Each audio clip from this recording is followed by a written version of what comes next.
Hello. Hello. It is Tuesday. Yeah, it's Tuesday. It's Tuesday. It's Mario Party 2.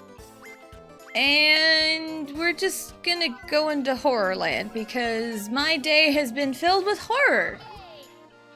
And apparently, fun fact, I talked about like accents yesterday on stream, and I'll elaborate a little bit. Apparently, you know how like the Midwest accent, right? Apparently horror is a tough word. It just comes out as horror. And it's like, whoa. And, all the same, all on hard. 50 turns, because that's what we do here. 50 turns, no holds barred. We're getting a little witchy. But yeah, apparently, people from the Midwest cannot say horror. I have to, like, subconsciously make an effort to be like, horror, and not just horror. You know, so if you hear me, if you think I say the word horror, just let you know, I'm just saying horror. Which to the untrained ear, I probably just said the same word to you. But anyway, it's Tuesday, it's Mario Party Day. How is everyone doing? Why is it just sounds so loud to me, my TV. Yeah, my day has just been, so I would like to forget my day today and just roll a 6. Don't worry about it. Everything's fine. Everything is fine. We're going third. It's totally fine.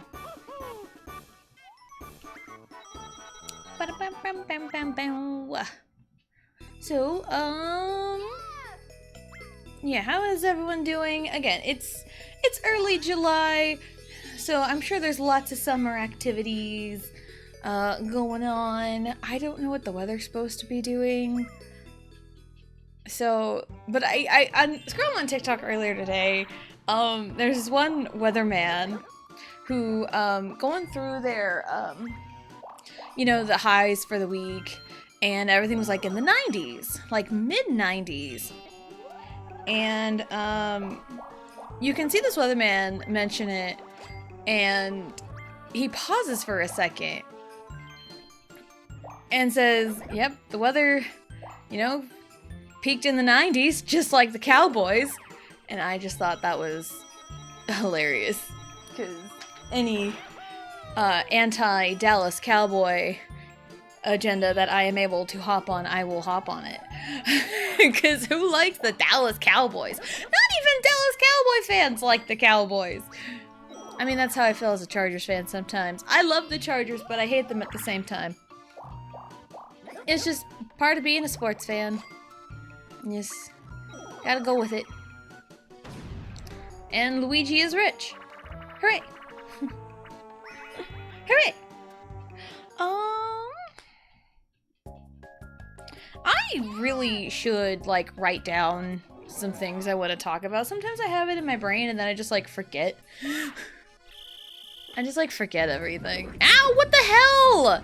I wasn't even the target of the punch. You know what? That's just how my day's gone. It doesn't feel targeted towards me, but it sure feels like it. It sure does feel like it.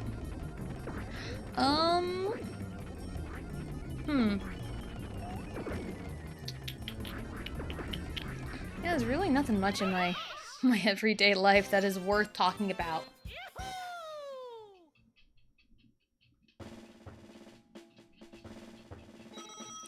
Because, a lot of things I want to rant about, I feel like I can't, because it gets too personal. But there's just a lot in my life worth ranting about.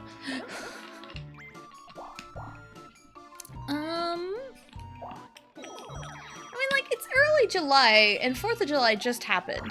So, now everything's all oh, back to school. It's July 5th, and everyone's oh, back to school time. It's shut up! We're still on summer vacation, shut up! Ugh. Because that's like the next thing to like show up in stores. Is like, oh, back to school shopping, but like school doesn't even start till like mid-August. For most people, like for here in the US, the school year typically starts anywhere from like mid-August to like early September. Like in that range. So it's like when back to school starts in like early July, like literally right after the 4th, it's like, whoa, hello, we just finished the 4th of July. That's like pinnacle summer. We still have the rest of July. And it just becomes a pain in the butt. Because it's like, I don't even want to think about school yet. Like, I don't even want to think about it. Because, I haven't really had a chance to really enjoy the summer. Did I win that? Or did I get second? I am not entirely sure how that counted. Holy shit, I did win! Oh my god, that's crazy. That's crazy work. Maybe my luck will turn around. I don't know. That was insane that I won. I swore Mario won that. And I'm like, I'm just here chilling. I don't care. Where even is the star? Okay, I see. I need to go that way. No thank you. Do what you see. Ah, I see what happened. I think that's a potential star spot, so I will go this way, actually.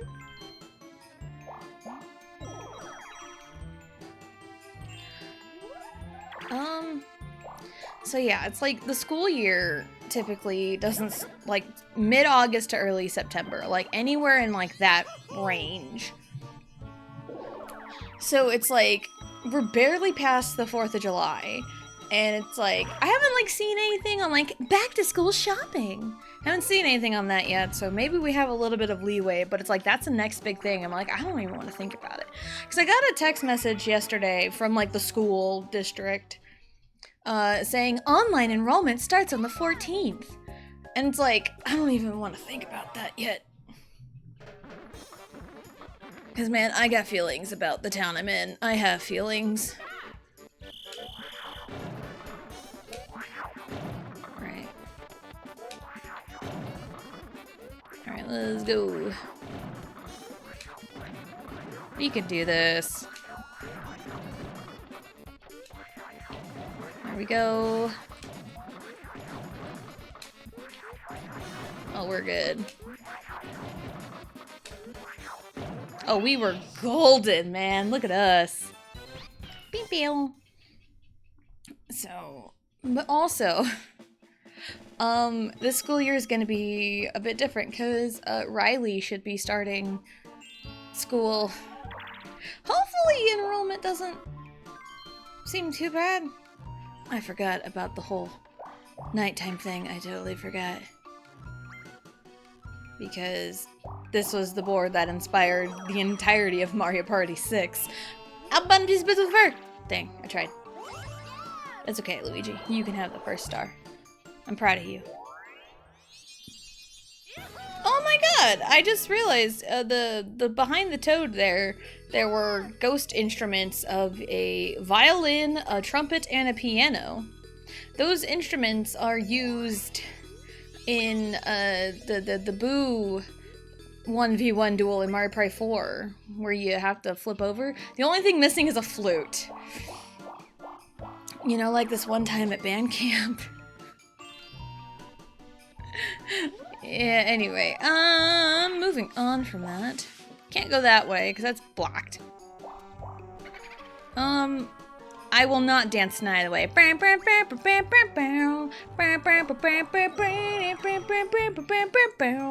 will not dance Night Away. I'm sorry. I don't particularly care for that song. I don't think it's a bad song.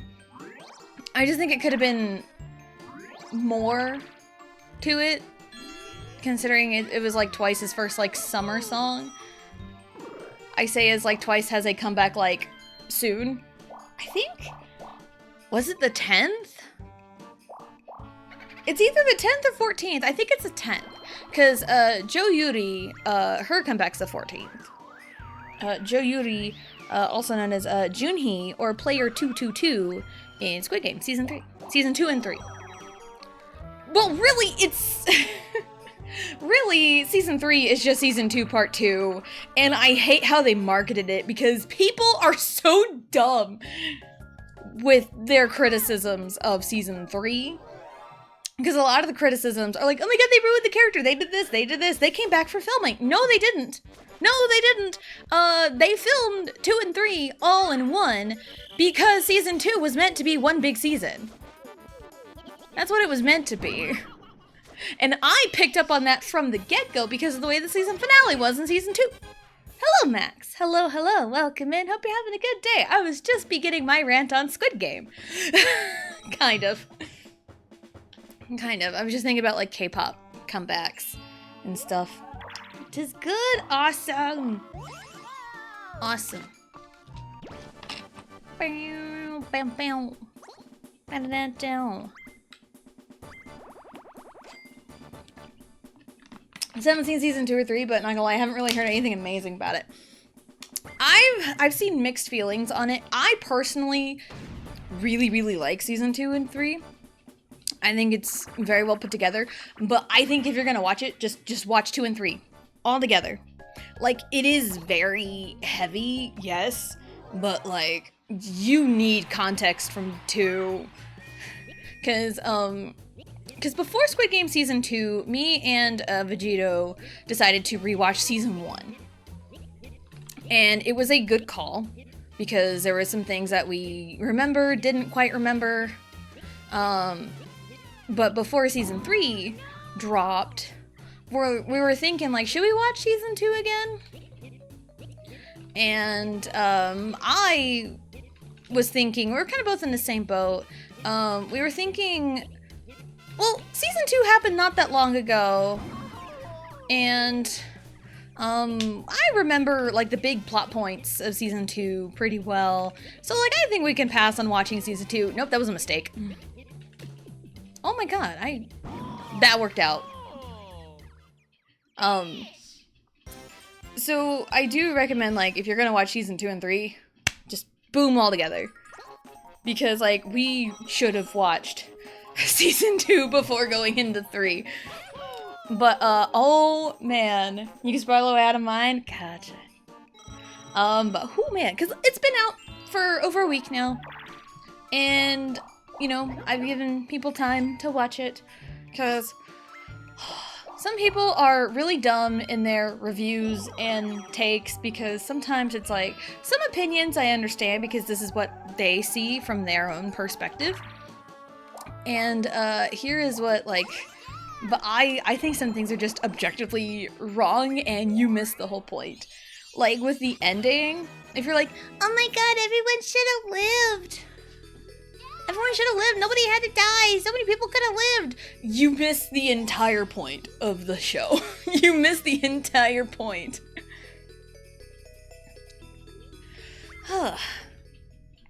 Because, the biggest thing that I have seen in relation to, like, oh my god, you changed the characters, like, this person didn't have to die, they ruined this character. When it's like, for one, context to Season 2, because of the way they've broken it up, messes with people sometimes. But also it's like, did we watch the same show? I'm thinking that.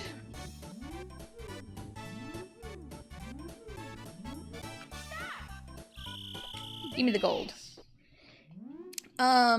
With, Daeho. I do not remember his player number. I've had a hard time remembering the player numbers, but I remember the names and faces. So, forgive me. Because that's how most people associate some of these characters. At least most Americans I've seen. They, associate them by the number. I do not remember Daeho's number. Was it like 290 something? 190? I cannot remember for the life of me. The Marine guy, who wasn't actually a Marine. He 100% lied about it. And it was so easy to pick up on that. And it's like, yes, Korean men are 100% obligated to serve in the military. They have to. It's mandatory. They have to enlist before turning 30. Or they have to enlist by 30 years old. So, Korea has the mandatory military enlistment. And I was like, oh my god, there's no way, like, Daeho served in the army. But there was a crazy mistranslation in the subtitles for when he admitted it. He was like, no, I never served in the military, which is a total lie. What he actually said was he was just a desk worker. He was just a social worker. Because if you are deemed physically or mentally unfit, they will find something for you to do. They will put you at a desk. Like, Heechul in Super Junior, when he served in the military, he has a rod in his leg from a car accident back in 2006, so there was no way he was physically capable of anything. But they had him as a social worker, which is where they put most people who are physically or mentally unfit that can still serve. So Daeho was actually a social worker, which is what I picked up on because I have prior knowledge of how South Korea works, you know. So I had that prior knowledge, so I picked up on that, which I was thrown off by that subtitle. Where? Ooh. Give me this, please. So, yeah, I picked up on that, and also, you should have known something was up in season 2 when they were shooting the guns. Daeho has never shot a gun in his life. You can tell. You can tell, man. Ugh. The writing was on the wall with him, and people are like, oh my god, they ruined his character. No.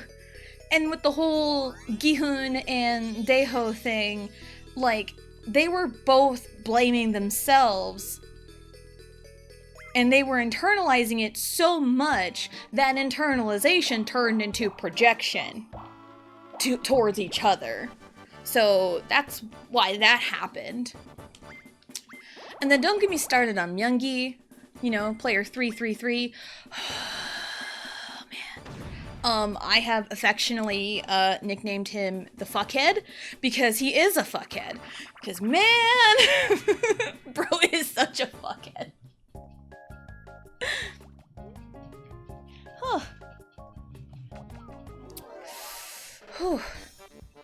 But also, the visceral scream I let out when Hyunju died. Man. Does I need out a little bit more? I can't tell.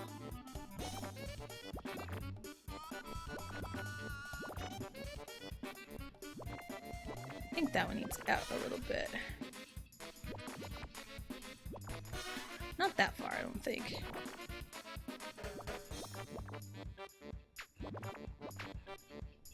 I think we're okay. But yeah, I have never screamed so loud over a character death before Hyunju's death. Oh my god. Hyunju was my favorite.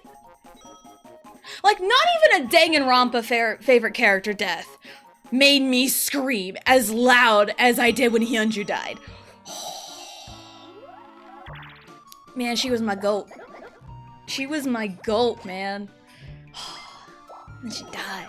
And I've seen people say like, oh, she didn't need to die. It felt like it was so rushed. It was only rushed because it happened in episode 2 of season 3, which is really only late game season 2. You know?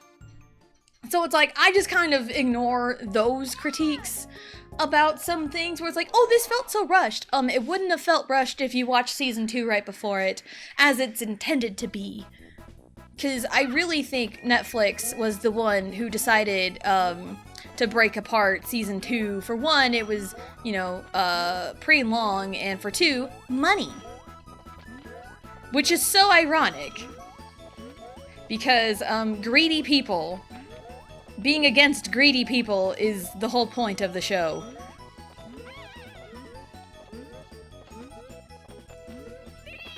So it's crazy. But yeah, Hyunju's death.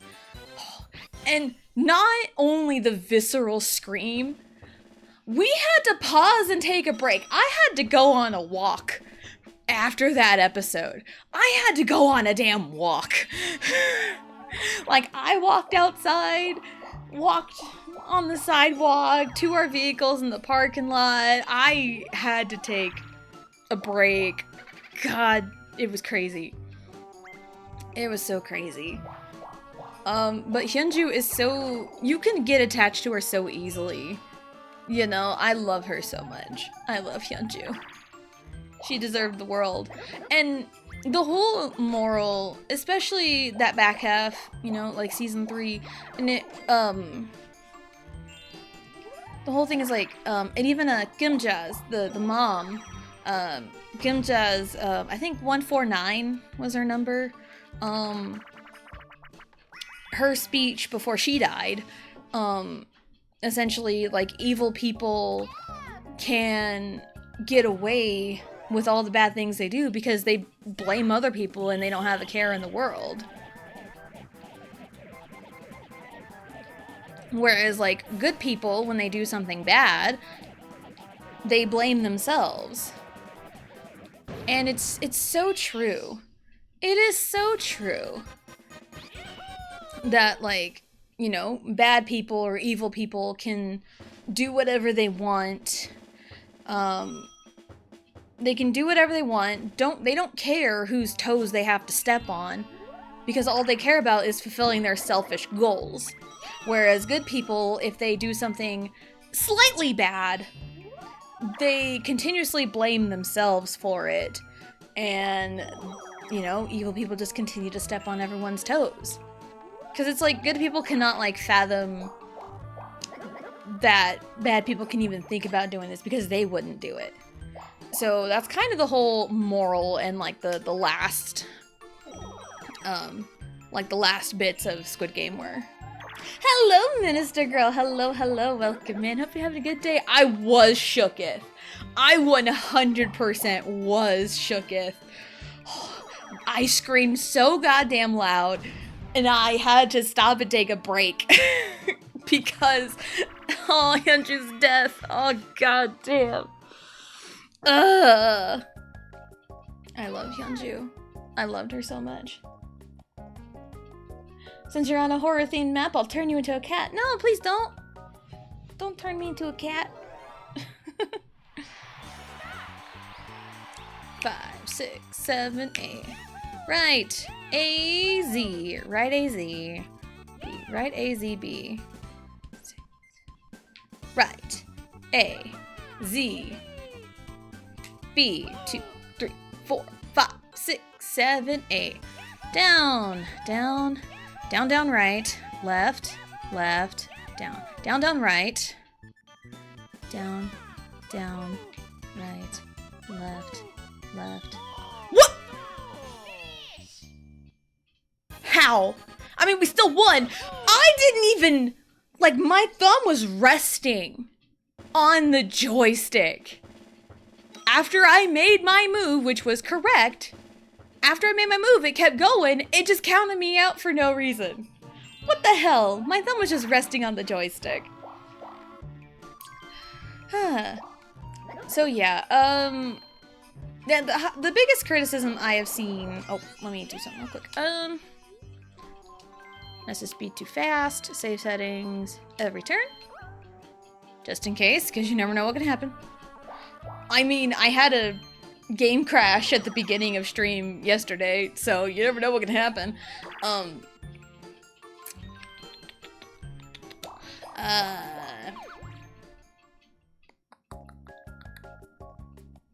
Yeah, the biggest criticism I have seen, at least over Hyunju's death, is like, it felt so rushed. You know, it happened so early. After she died, I didn't care about the whole thing anymore. Which, I mean, that's fair. Hyunju's goated. Because, man, my heart just shattered into a million pieces when she died. But, again, this goes into Netflix being a greedy corporation and wanting more money to milk Squid Game for all it's worth because money. Season 2 and season 3 were originally intended to be one season.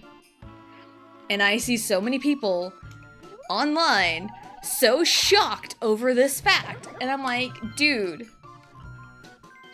no. That shouldn't be shocking. If you actually paid attention to the story, if you paid attention to the story, then you would have picked up on the fact that it was originally intended to be one big season. So, and the only reason that Hyunju's death felt so rushed is because her death happened in like episode 2 of season 3, which I think there were 8 episodes in season 2 and 6 in season 3. So if you add those together, that's 14. So if you put them all together, Hyunju's death, if you put season 2 and 3 together, Hyunju's death would have been episode 10 out of 16. Not 16, 14. Episode 10 out of 14, which is very late into the whole thing. So when you think about it that way, it's not rushed. So, yeah, it does feel like it throws a lot of things at you, but I remember going into the mindset of preemptively knowing that it was supposed to be 2 seasons. Or it's supposed to be one big season. So, yeah. Yeah. And, another major thing, speaking of, like, Junie, and, you know, because I mentioned Jo Yuri, because she's a singer. She was a member of the produced group IZ*ONE, and she was, like, the main vocal of IZ*ONE, so she is a singer. And she does have a comeback on the 14th, which is like perfect marketing, honestly. After the hype of season 3 of Squid Game, I'm sure people are bound to check out her music. Junie in the jump rope game, I've seen a lot of people on TikTok complaining or trying out hopping on one foot because she was dealing with an ankle injury. She like broke her ankle during the hide and seek game. Oh, I can't go in there. Yeah, but we can go here. Hello. Why not? But yeah, Junie broke her ankle, and she had just given birth too. That's the real kicker, because you know she's pregnant. This is the real kicker, is she gave birth during the hide and seek game. So she is very, very, very freshly postpartum. Like, she gave birth, like, literally the day before, and she's dealing with a fractured ankle, and not to mention, no proper care at all after childbirth. So she was really, you know, not doing very well anyway. And you can also see her in the background trying. She's trying to, like, jump with one leg, and she just couldn't. Like so. But yeah, she couldn't, and Myungi the fuckhead really had us going, and then he was still the fuckhead he always is. Oh well. So I've seen a lot of people, and even like people trying to, you know, carry, but also if Hyunju was alive for the jump rope, she would have 100% carried Junie to the finish. 100%. She was too goated, they had to nerf her. That's how I'm coping with her death. But also, Hyunju died in an act of selflessness, and Myungi killed her in an act of selfishness, which shows the dog-eat-dog world, you know? The evil steps on whoever's toes and doesn't care, while the good people continuously blame themselves for one measly mistake. So, the lessons, the morals, the story is there, but there are a lot of people that are like, they're just missing the point entirely. They are missing the point entirely. So, and it just bugs me quite a bit when I see some takes about Squid Game and they just completely miss the point. Mr. Beast. I don't really like Mr. Beast, if I'm gonna be real, because I believe he had what, the Mr. Beast or the Beast games or whatever, which is supposed to be modeled after the Squid Game. The reason he did it goes exactly against what the Squid Game was for, you know. So anyway, that's my own personal qualms. Ah, my controller. So. But yeah, it's like, yeah, there were a lot of our favorite characters' deaths throughout season 3, but again, if you think about seasons 2 and 3 as like one big season, then it wouldn't feel as rushed as it would seem. These games was silly. Yeah, it's just, and I've also heard some crazy stories and not good things about like the behind the scenes on that, but that's a whole different thing too. Can you have some food? Absolutely. Go get you some food. Food is super duper important.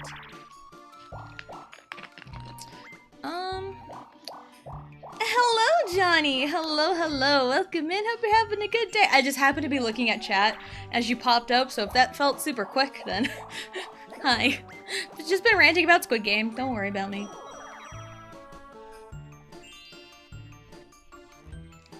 Because I've been going spoiler heavy because it has been a little over a week. And it's just been bugging me so bad on people's takes. New hello quickness record. Yeah. I just happened to be looking at chat as you popped up. Sometimes I'll see it out of the corner of my eye, but like I'm like actively talking about something and I want to get my thoughts out there real quick before they get, you know, before I lose them. So sometimes I'll see you pop in chat and I won't say anything about it until I'm finished with my thought.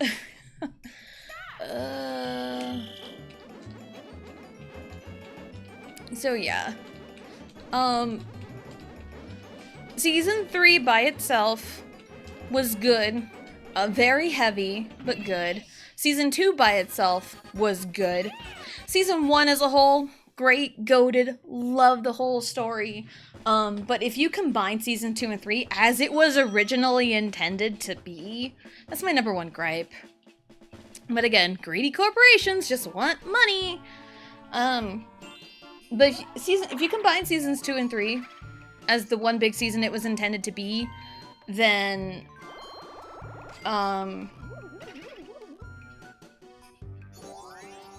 then 2 and 3 as a whole is better than 1, which I think that is the hot take throughout the internet, because like me and Vegito both agree on that. Like combining 2 and 3, the overarching story between seasons 2 and 3 is better than 1. And with what I have seen out there on the internet, I think that is the hot take. Granted, I haven't seen my siblings talk about it, because my sister opened up, before we even watched it, she opened up with like, don't watch it. And it's like, I know what you're trying to say, but for one, don't tell anybody don't. Don't do that. And for two, try to find new ways to word what you're trying to convey.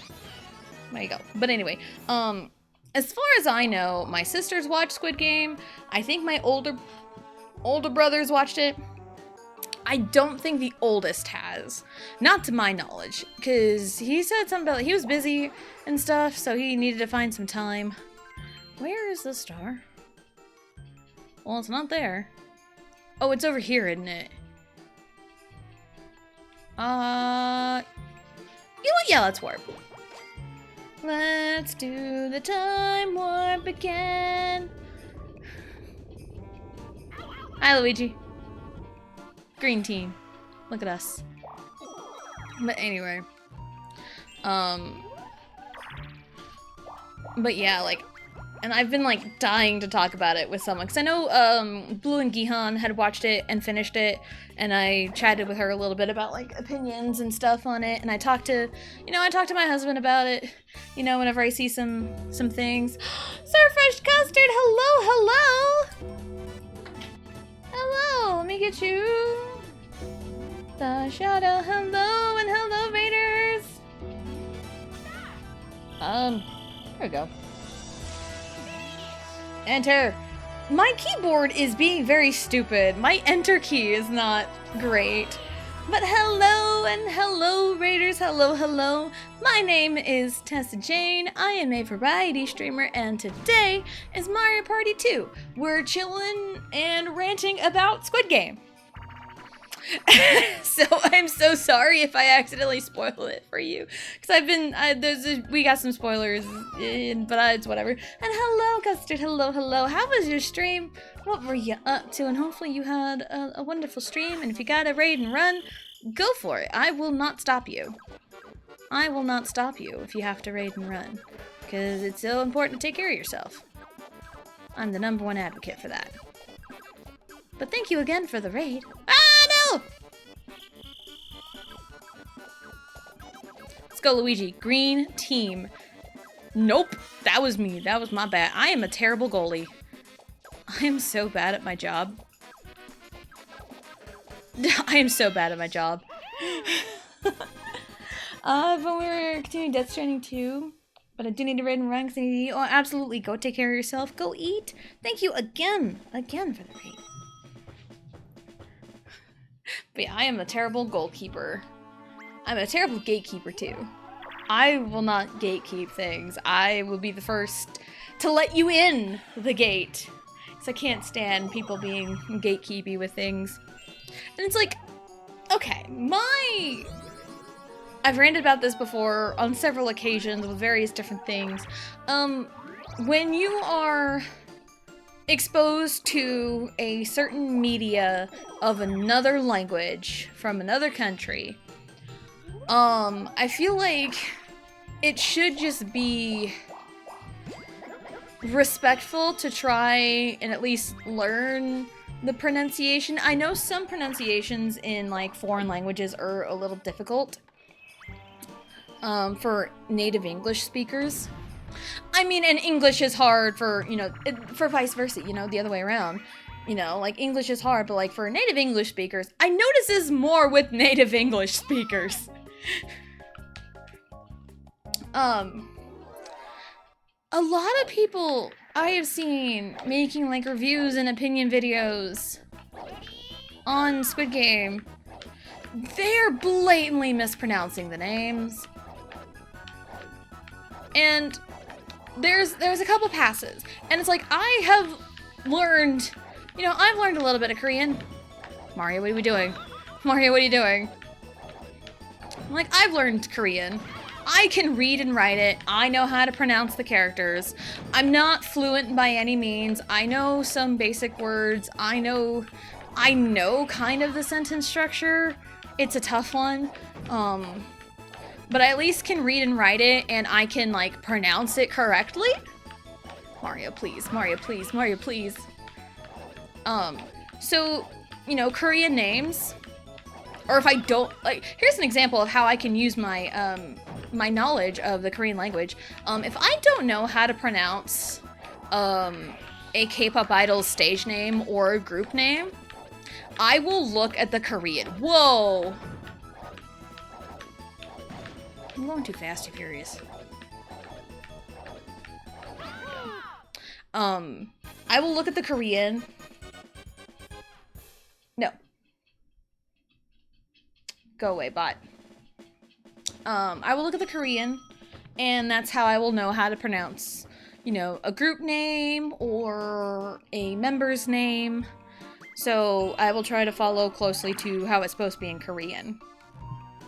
So there are some characters in Korean that are kind of hard for, an English speaker. Example, what was her number? Like 067? Kang Sebyok? That one Byuk is a hard character to say with native English. So I say Byuk, and it's like that one can kind of get a pass because that one is a little tougher. But there are some that are just so egregious that I just can't. Because like Saebyuk is a name that it has, it's a little bit tougher to say.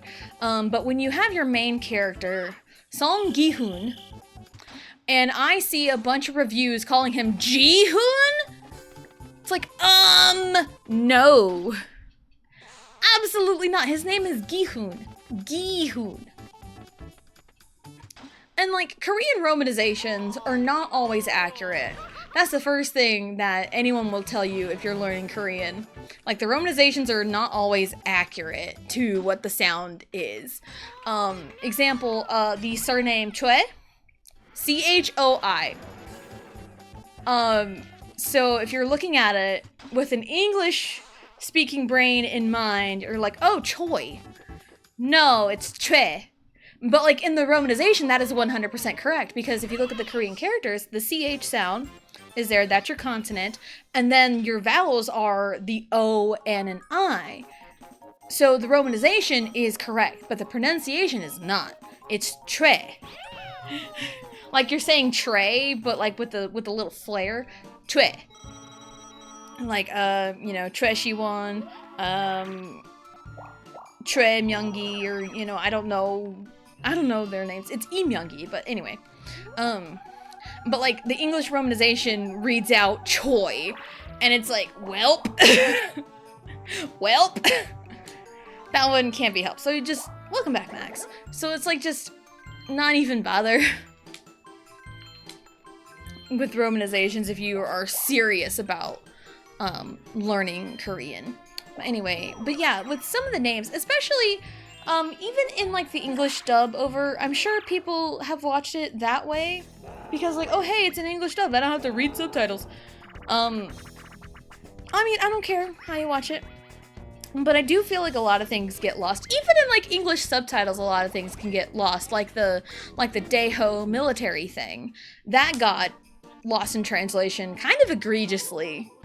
But it's like, I understand where the translation is coming from because with the Netflix subtitles, they try to convey it to more English speaking and like culturally to Americans or, English speaking countries. Like, I will hear Ajashi as Mr. Lee, but it's Ajashi, he's calling him uncle, which is a common, like Ajashi, that's something that people address each other as, or even Hyung. Hyung is commonly translated as bro, or even just like they'll input their name into it. So there are a lot of things that kind of get lost in translation. But one thing that will never get lost in translation is the pronunciation of characters' names. And I feel like if you're going to talk about said character, you need to learn how to pronounce their name. Because Gi-hoon has been mentioned several times throughout Season 1 and Season 2. And I still hear people call him Ji-hoon. And it's like, no, Ji-hoon is the fucking member of 17. Because he's Wooji. Wooji. Yeah. That's his name is Ji-hoon. And like, that's a Ji-hoon. And it's like, it's a completely different character in Korean, too. So it's not in English as like a G can be like a soft J or a hard G like G, G, G. But like, when you're thinking Asian languages and you see a romanization, it's always gonna be the same. More often, like, especially with Korean, like 9 times out of 10, the romanization is fairly correct. But like, if you see a G, it's pronounced ga. Like, like gi. Gi, go. The g, g, g. So his name is Song Gi-hoon. Song Gi-hoon. If it was Ji-hoon, well, yes, it is another name, but it's not how you're supposed to pronounce that. Because if it was meant to be Jihoon, the romanization would have been a J. So it just bugs me so endlessly that people blatantly mispronounce the main fucking character's name. It's like, dude's the main. If there's people that are mispronouncing a side character's name, fuck, what else? You know, whatever, right? Because it's a side character, nobody cares about them. Or like, tiny bit of people care about them. But if you're gonna mispronounce the main character's name, I ain't even paying attention to your opinion. Your opinion is null and void if you blatantly mispronounce Gi-hoon's name. Because that's giving me, you didn't watch the show, you were just reading a blurb on the internet, and again, didn't even watch. So that's what it's telling me as a consumer of your review, of your opinions. And if I get the vibe that you have only like read a blurb or listened to what the internet said or just only looked at internet comments, then I don't care about your opinion. I don't care about your opinion. Which, I mean, I always preface, if I'm giving out my opinion, I always preface where I came up with it. Because a lot of the time I will say like, oh, I saw this in a YouTube comment, so take this with a grain of salt. Or it's like, oh, I saw some TikTok comments about this, which I lead with that. So that'll tell you where I got my information, so that'll tell you whether to believe me or not.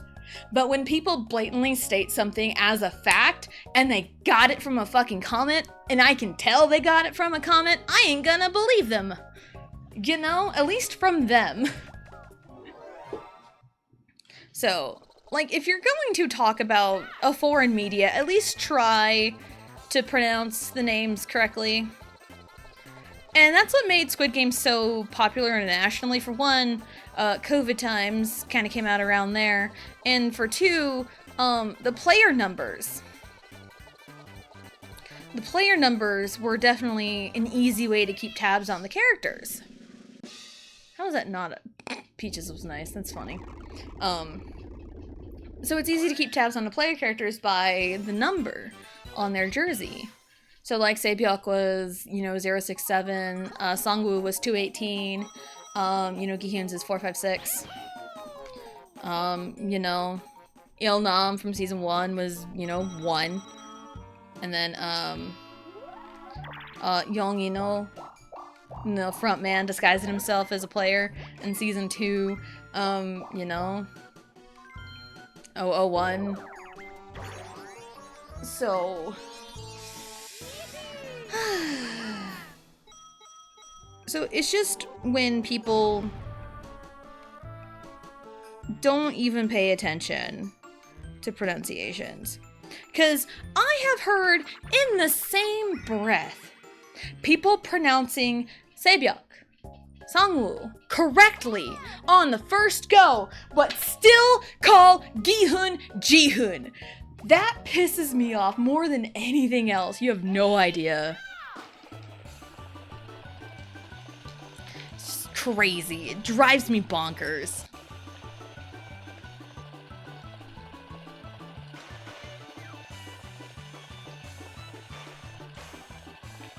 They're ahead of us.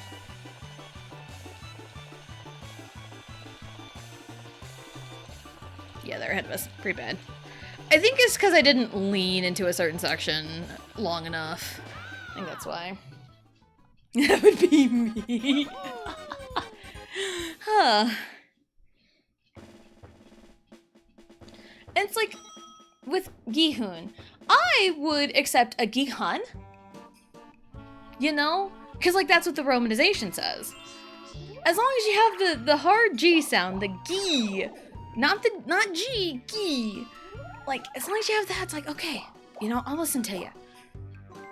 But, like, if you're just... And again, it's like, I'm sure Gi-hoon is said throughout the show, even no matter what dub you're watching. Drives me insane. Yeah, it's almost like my name. Yeah, listen to Gihan. I have mistakenly called Gihun Gihan when talking about the show before. And also, hello, Gihan. Hello, hello. Welcome in. Hope you're having a good day. I've disappointed Tessa incredibly. But yeah, hello, Gihan. Hello. But yeah, I think when talking to Vegito about like Squid Game stuff, I have slipped and called Gihun Gihan before. It was just, you know, my mouth. I guess. But it just bugs me so bad. Excuse me. That lasted all 2 seconds. Anyway.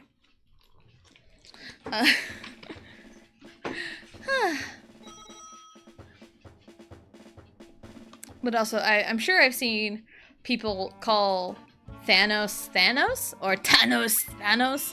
I mean, I know it's supposed to be Thanos. That's his rapper name. But he's Thanos. He is Thanos. Because the TH sound is non-existent in Korean. So they kind of have to, you know, try with the Thanos. Kind of like the hard T sound. Ads are starting in a little bit. Here's a fair warning. But yeah, it's Thanos. And anytime me and Vegito talk about him, we always call him like Thanos. But that one's one where it's like, but he's just a fun character. I love Thanos. He was so entertaining. Also, Top did a really good job of portraying the character. T.O.P. It's 10 coins to war, but bro is still there. No one Mario's near. It's gonna be nighttime next turn. Let's decline.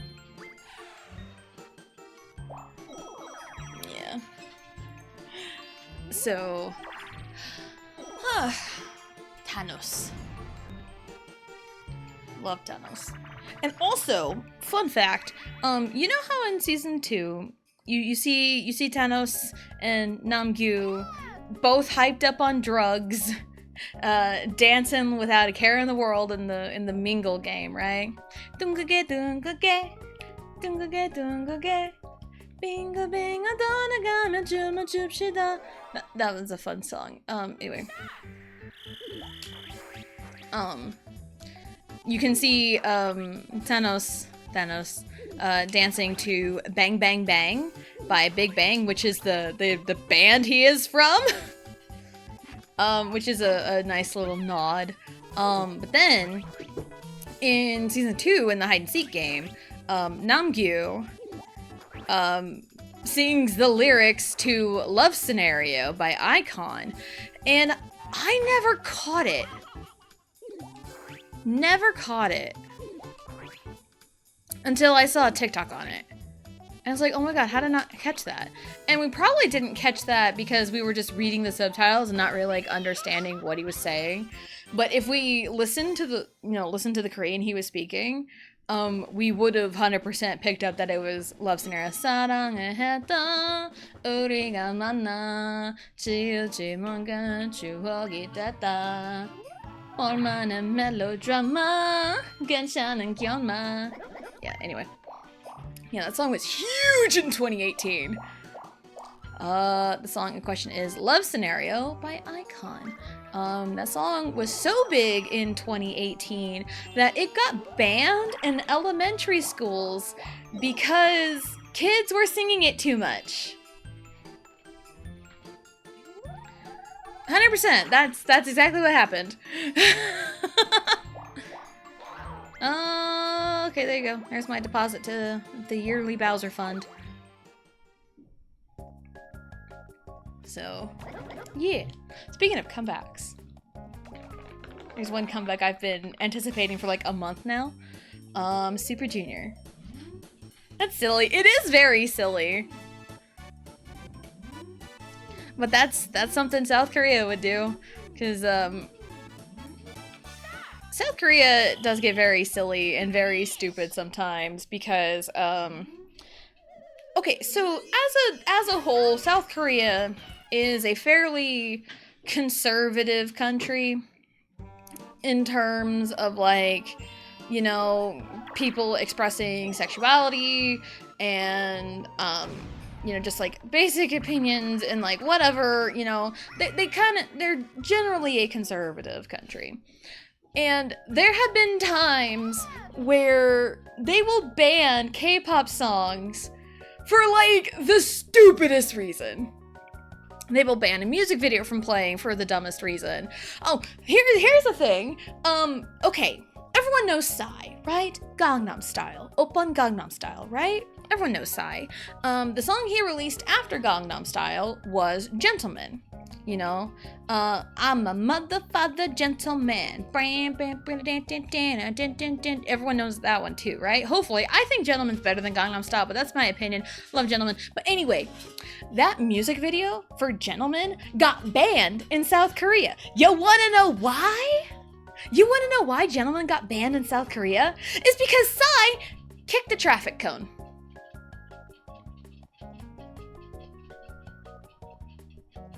I wish I was making that up. I wish I was making that up. But yeah, that music video got banned because Psy kicked a traffic cone.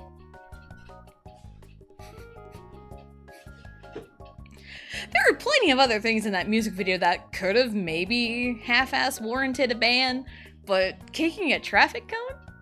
Because it's not that it like violates, you know, the law or whatever, but like it's, you know, you're supposed to uphold traffic laws or whatever. But like that was just, oh, that's the silliest thing. I mean, some things get a little bit too much. In my opinion, but like it's my opinion. I mean, if you look at Hello Venus, Wiggle Wiggle, oh my god, why Mario did this. Mario did this. Mario did this. He's banning me. Mario was banning me. Can't show that traffic cone violence. I guess so. Yeah, Hello Venus, Wiggle Wiggle. That one is kind of understandable, but in American standards, it's very tame. But like, Hello Venus's Wiggle Wiggle was too much for South Korea, but in American standards, it's very tame. City, city, wiggle, wiggle. Anyway. Let's see. What else got banned for a stupid reason? There are some dance moves that had to be changed for live broadcast because they were too provocative, quote unquote. EXID, with Up and Down. We at it. We at it. We at it. We at it. Like the main dance and Honey's fan cam that went viral and saved their careers. There's a move where they kind of like rock their hips, like, you know, back and forth. We at it. We at it. They had to change that for the live broadcasts because, again, it's too provocative. I remember there was a dance, 4 minutes mirror mirror in the second chorus. There is a move where they all kind of go down their knees and just kind of like drop on the beat. And it's kind of like to the beat, and then Hina does like a kind of grinds on the floor moment. I mean, there's really no other way to explain it without like pulling up a video and showing it. That's kind of hard to do with my laptop, so I'm doing my best with my verbal descriptions. I know they had to change that. I want to say in a more recent example, in 17's latest album, Happy Birthday, they banned Mingyu's solo song because of the lyrics involved. I haven't listened to the song. I don't know what the lyrics are, but I'm like, that's stupid. They've also banned like several songs for lyrics. There's been some songs that have been banned because they mention like brand names in the lyrics, which is like, whatever. But South Korea is very strict on like brand names and brand deals and everything. So they're very strict on that. But also, anytime it's like for a dance or something music video related, it's always the girl groups that get banned. And it's like, bruh.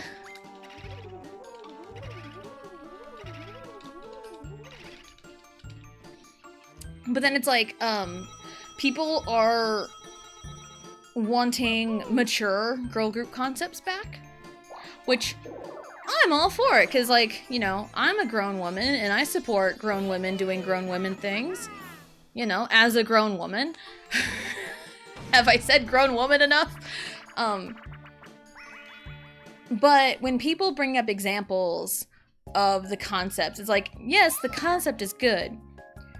And, like, we don't want any minors doing it. In the examples that they have brought up, either the members of the group were forced into that concept unwillingly, which is bad, or there were like one or two minors in the group. The biggest example I see brought up is AOA's Miniskirt.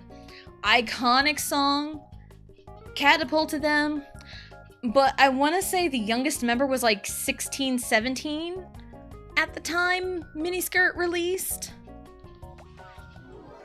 And when you're, you know, unzipping a little bit of a miniskirt, you know, it's like, should a 17-year-old really be doing that?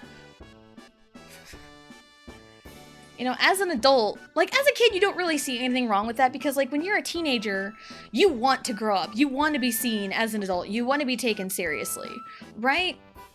But, like, as, you know, I'm, like, damn near 30. I turned 30 in 10 days. So it's like, I have the scope of a grown adult who's almost 30. And, like, looking back on it, like, that's messed up. I would, like, flip my lid if I saw my kid doing dances like that at 17. But again, it's like, I don't know. You know, hindsight's 20/20. So... And, like, other examples they bring up is the group Stellar. Stellar's story was a tragic one.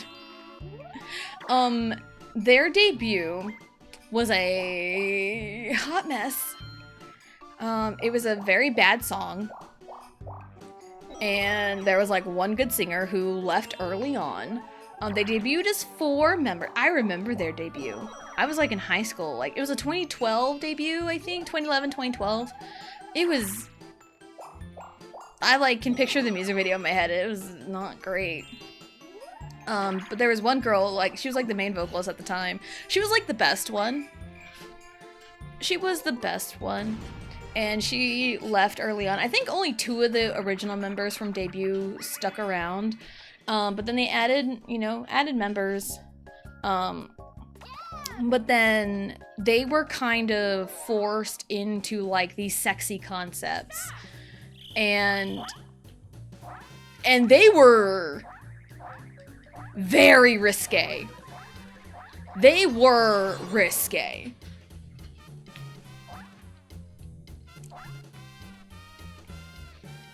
And it's not like it's tame by American. They were... Oh, dang it. Yeah, they were risque. Marionette is one of the songs. Vibrato. That whole music video. Yeah. The imagery. Yeah.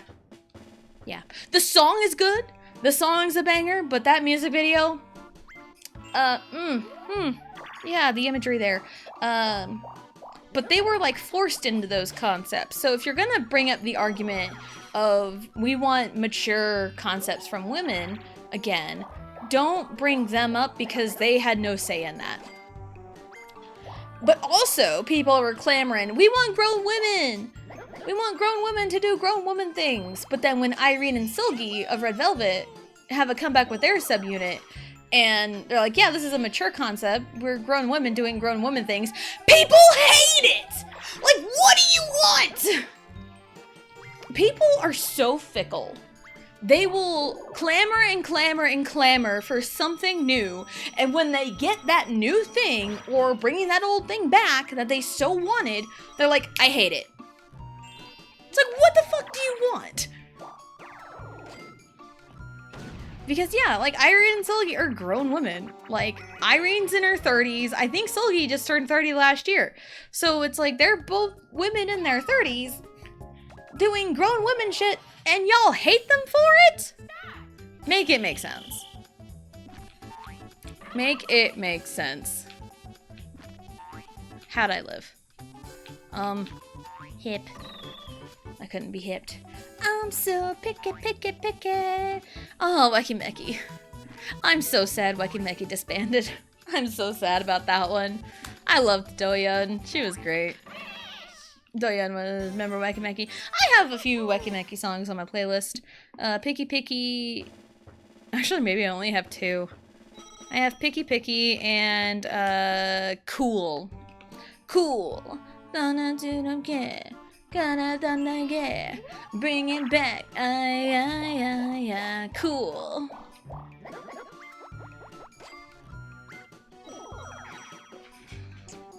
But yeah.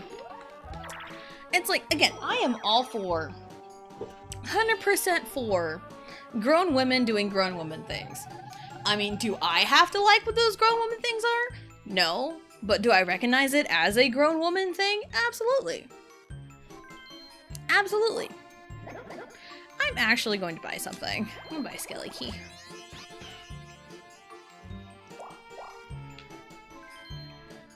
Okay. But it's like, you know, women should have the freedom to do whatever the fuck they want. Within reason, you know? Like, not illegal shit. Nobody should be doing illegal shit. But like, if a grown woman wants to wear something revealing, let her wear something revealing. You know, if she wants to go clubbing in a tube top and miniskirt, let her wear the tube top and miniskirt.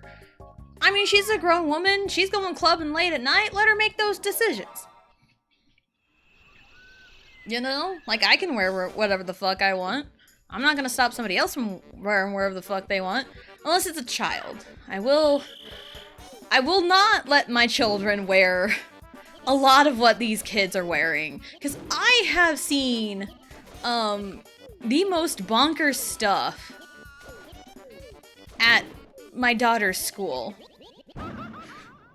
Because I think, I specifically remember last year's school year, her third grade year at the awards ceremony.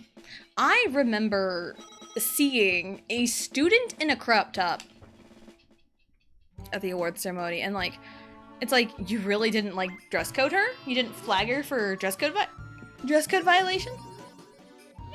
It's like, no. And it's like, I don't know exactly what the rules are, but I remember what the dress code was when I was in school. Apparently dress codes don't exist, but dress codes are only for flagging women, but flagging little girls, but they don't flag them anymore, I guess. I remember shorts have to be fingertip length, and tank tops or sleeveless has to be at least 3 fingers wide. That was the code. And no crop tops, obviously.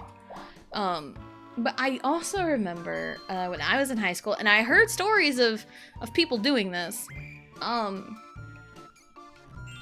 There was one day, there was a guy in my class. He wore short shorts to school one day.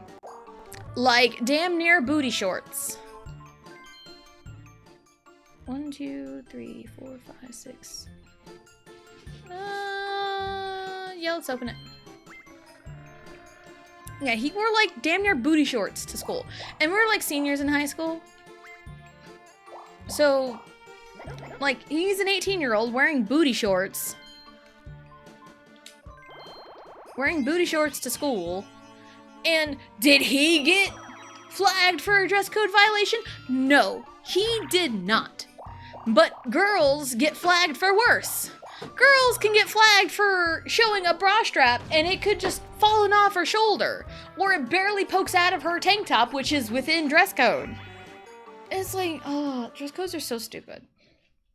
And I have like seen people post on TikTok, and I've heard stories about it. Like a guy and a girl could wear the same, not like the same exact outfit, like, or like same exact outfit within reason. And the girl is more apt to get flagged for a dress code than the boy is. And they can wear the same exact outfit. Like, fully covered and everything.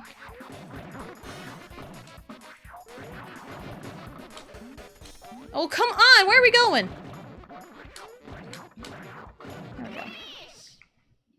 What? Bullshit. Bullshit. Anyway. Mario is trying to cancel me. He is trying to get me banned. He's trying so hard. Now bottom cheese booze with the fur. Mario stole that. I know, that jerk.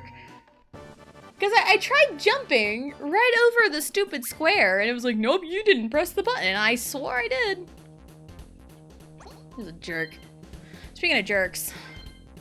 Cool. Love this. Alright. Alright.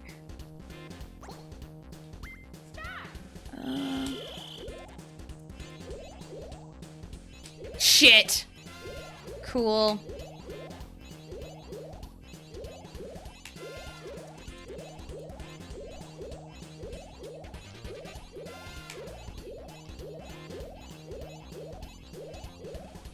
I think I won barely. Because she messed up twice, and I think I only messed up once.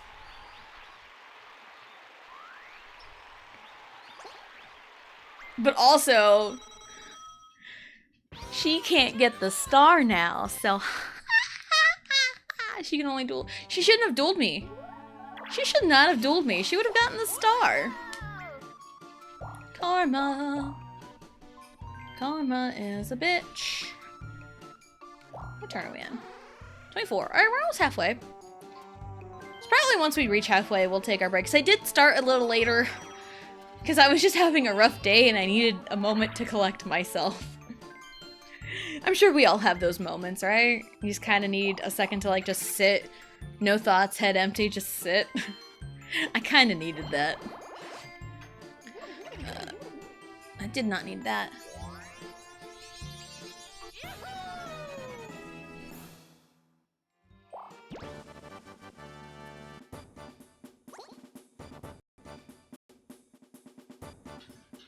Alright, battle! I definitely feel that, yeah. Yeah, because today has been a little rough for me, but a lot of the summer has been kind of rough on me. And it's like June has been extremely busy for both me and Vegito. Because like he was just like go, go, go in terms of like work for June. And like I've been go, go, go with like summer break, the kids, softball. So I've just been, you know, go, go, go. And like, it's really just go, go, go until 4th of July. And then afterwards, it's just kind of take a break, slow it down a little bit. And his name is John Cena. Who did that? Max! I'm like, who? It's Max. Thank you so much for the sub, Max. Thank you. Much appreciated. Whee! No! That saved me, actually. Of course. Oh, thank you, Max. Thank you so much. So, yeah, everything just kind of go, go, go until 4th of July. Then it just kind of slows down a little bit. And then it's like my birthday. And then it's like back to school. Because I don't really worry about back to school until like after my birthday. Because like, yeah, my birthday's in 10 days. Birthday's on the 18th. And I still have like no idea what I want to do for my birthday. Do has to go, though. I had been much to know. Absolutely, Max. You go take care of yourself, and you have a wonderful, wonderful day. I may lurk in your streams later tonight, because, like, I've gotten into a habit of, like, popping in towards, like, the end of your streams, like, right before I go to bed. So, my nights tend to end with Master Max on my phone. Whether I'm, like, in chat or not, I tend to lurk, but it's fine. His streams are always very fun. It'd be that way, yeah.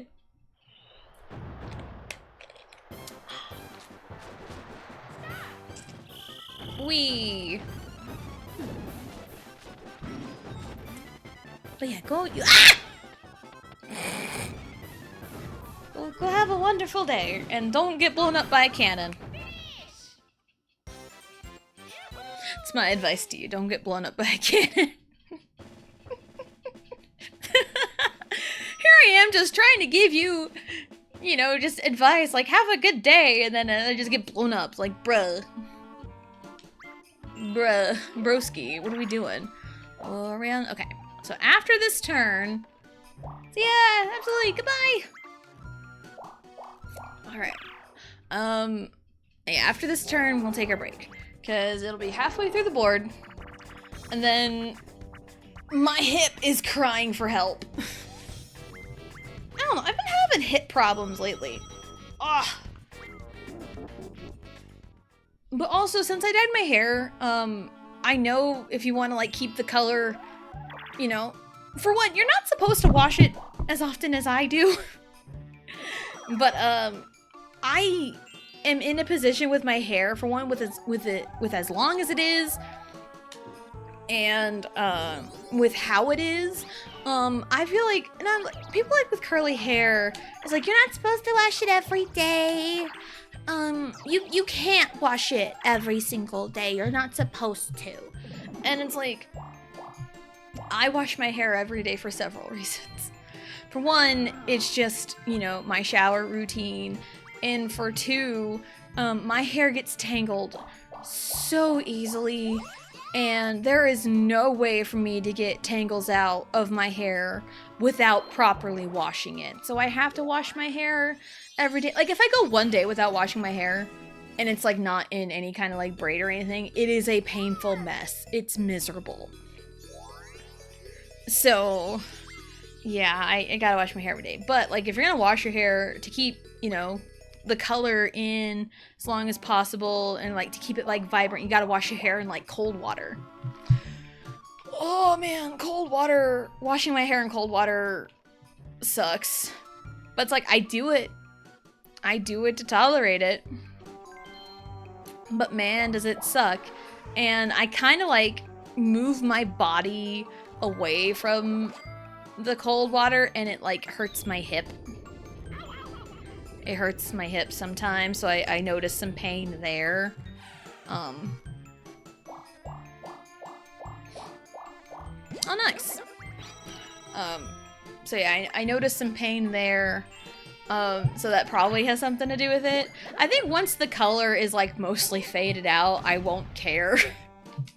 But it's been a week, and my hair isn't quite as vibrant as it was when it was freshly dyed, but it's still fairly dark red. So I still wash my hair in cold water. So I still do that. But also I hear stories of, like, people, it's like, oh my god, I have to, like, it's like they're directed to, like, you know, wash their hair in cold water, and they immediately assume, I have to shower in cold water? I can't do that. But it's like, no, you have the freedom to change your water temperature mid-shower.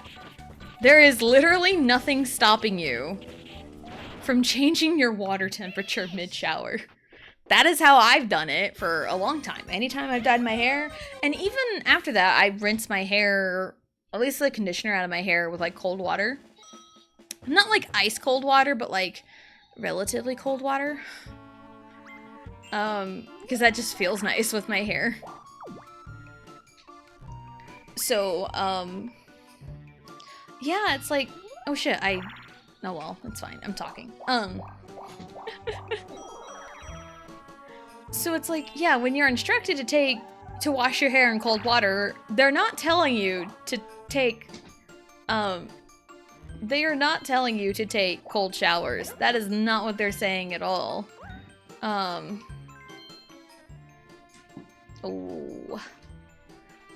Nah. Yeah, they're just telling you have to wash your hair in cold water. They're not saying shower in cold water. Although if you've been outside in the heat, rinsing off with cold water does feel nice. It does feel nice, 100%. So, okay, after this minigame, we need to remember to pause and take our break.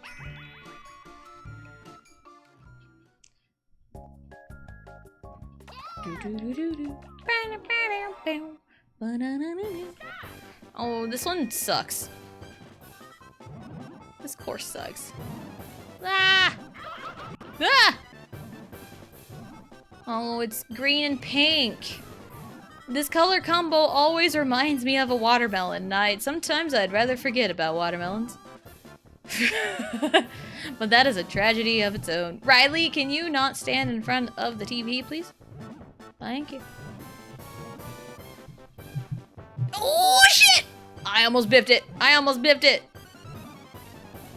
But also, I vividly remember the whole Tessa versus the watermelon from Sunshine last year. Oh, that was a ride. That was such a ride in Mario Sunshine. Oh, overall, it was pretty fun. I will never 100% it without a proper guide. There's a draw. But, yeah, the Watermelon Festival. Because there is a clip called Tessa versus the Watermelon. There is a clip. And it's one of my favorites. Alright. Okay. Alright. Now we're going to take our break.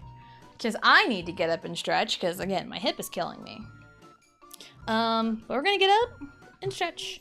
So, So we're going to take our break. We're going to get up, stretch, go to the bathroom, grab a snack, do whatever it is you need to do, and we'll be right back.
Alrighty, we are back.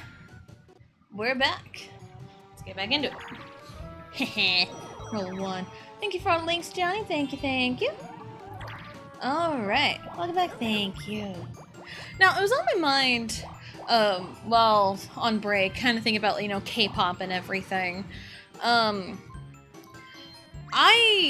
I think I mentioned it yesterday briefly, but me and Vegito watched K-pop Demon Hunters Thursday evening.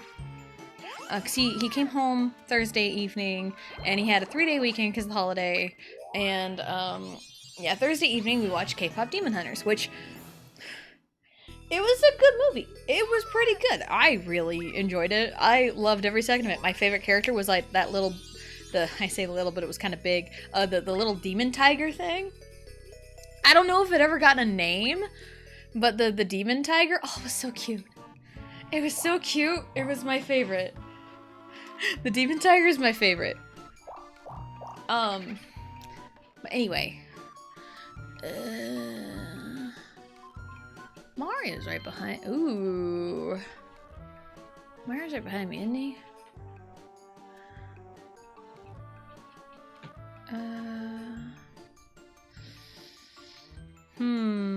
I mean, if I do steal a star, I do have enough for the star proper, so.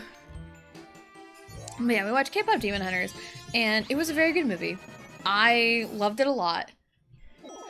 And I was talking about it with him that night, and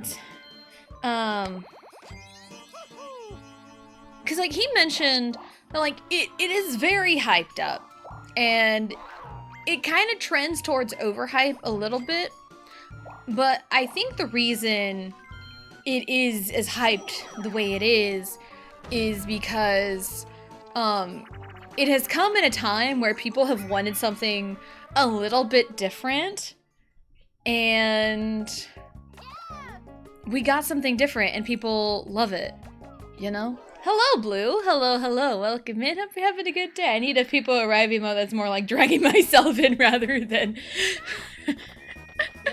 for when you're nah, you're good, Blue. You're good. Just talking about K-pop Demon Hunters because we finally watched it Thursday. Whee! And yeah, I thought it was good. Saja Boys are great. Loved when their entrance, they came into Love Me Right by EXO. Great song. Shoddy, I'm a party till the sundown. Iconic. And I've seen this guy here, but I gotta get food now and stuff. Shoddy, I'm a party till the sundown. It's so funny. Cause, I saw your husband first. Blue, by the way. Because he popped in for a split second. But, yeah, and the thing I wanted to talk about is I've seen, you know, with K-pop Demon Hunters, I've seen on TikTok people talking about it because, of course, people are talking about it on TikTok. Now, the thing is, some people, like, in the K-pop community are extremely gatekeepy. They're kind of gatekeepy in a way, or like stuff just goes way over their head and they don't think about anyone but themselves in a way. Because I've seen a couple TikToks saying like, oh, if you're trying to get someone new into K-pop, you know, like someone expresses an interest like, hey, I've heard a lot about K-pop, I stumbled across this song, do you have any recommendations for me? And people will immediately go to, like, something completely not what they wanted. Like, I've seen with, you know, K-pop Demon Hunters, there's, you know, a couple songs, you know, like Soda Pop. It's catchy. But I've seen people talk about that one, and people talk about Golden, you know, the Huntrix Golden. And I've seen people be like, man, I wish I want to find something similar to that. Is there a song that's like it? And these crazy fans will immediately be like, oh, Stray Kids, oh, ATEEZ, because that's what's popular right now. Stray Kids, ATEEZ, BTS, and it's like, no. If you like Golden, there is a K-pop song that is similar to Golden. And that is I Am by IVE.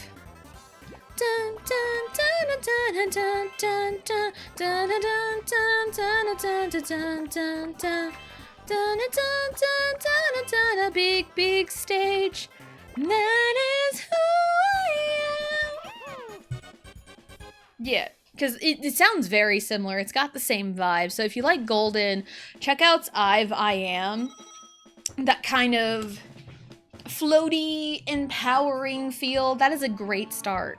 But like, I've seen people ask for something similar to Golden and people just immediately recommend Stray Kids, and that couldn't be further from what they're looking for. That could not be further what they're looking for. So it's just a little crazy that people are so dumb when it comes to that. And even when I got Vegeta into K-pop, because it's like, okay, in the time that I got him into K-pop, which we met in 2014, started dating in 2014. So that's 2014, 2015. Think like that. Most people in 2014, 2015, the only K-pop song they have probably ever heard is Gangnam Style. So that's a lot of people's gateway into K-pop was Gangnam Style, which, cool. So he'd only really had seen Gangnam Style. And, I kind of picked up on his, music interests. And so I was trying to figure out, okay, what K-pop songs would he like, So I kind of started with something more of like a rock feel.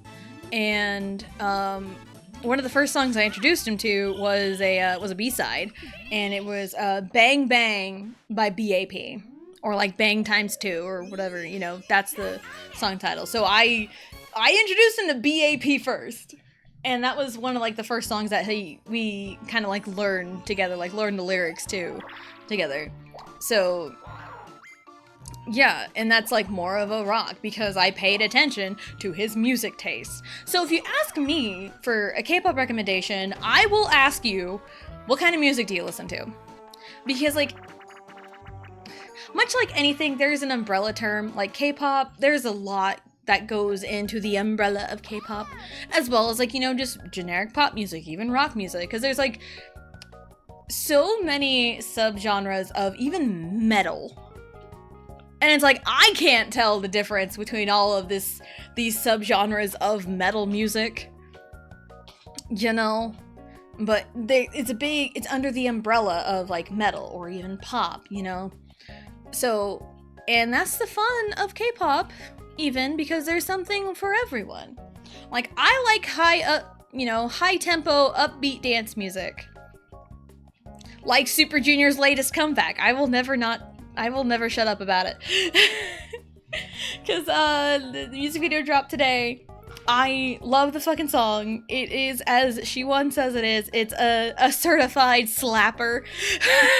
Because of course Super Junior has to throw in random English in there. But, yeah, like I personally like upbeat dance music. I like something upbeat, but like that's most generally what you can kind of blanket statement my music taste is, upbeat dance music.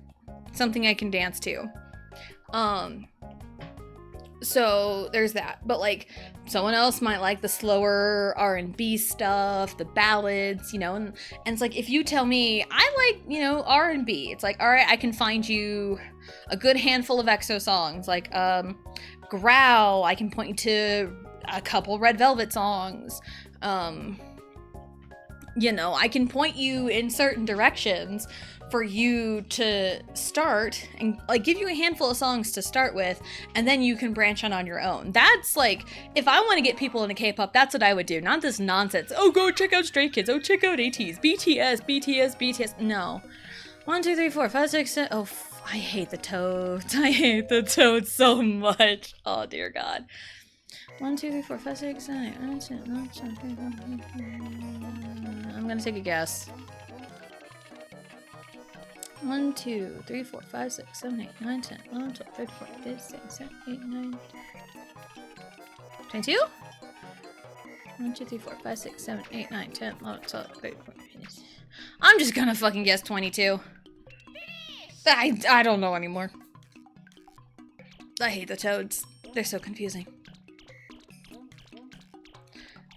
But yeah, it's like, of course I want people to check out, like, my favorite groups. Stray Kids, 17, Super Junior, Dreamcatcher. Yeah, Dreamcatcher is a good gateway if you like rock music. Yeah, there's something for everybody. There's even, like, bands, too. You know, there was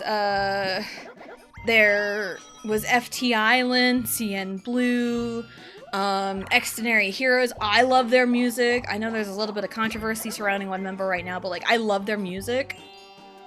Day 6 was another solid pick.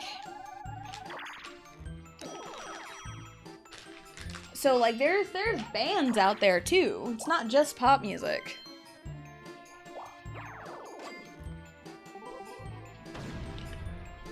So if you like, you know, I don't know about 17's new music now, but like if you like, you know, good music, good, well-produced music. I mean, 17, I don't even know how I would describe 17's music. Like, they've gone through several different phases. Like, hard-hitting, if you want, like, hard-hitting, kind of a rock sound, a fun song, clap. Baksu! 17 right here. 괜찮아, 괜찮아. 이러니 때문이잖아. Yeah, a clap. Another hard-hitting song, Getting Closer, is really, really good. If you want lighthearted and fluffy, Oh My, 어쩌나, 어쩌나, 어쩌나. That's a good one. If you want something more recent that's like super duper fun, God of Music. They even made a trot cover of it, and it's really, really funny.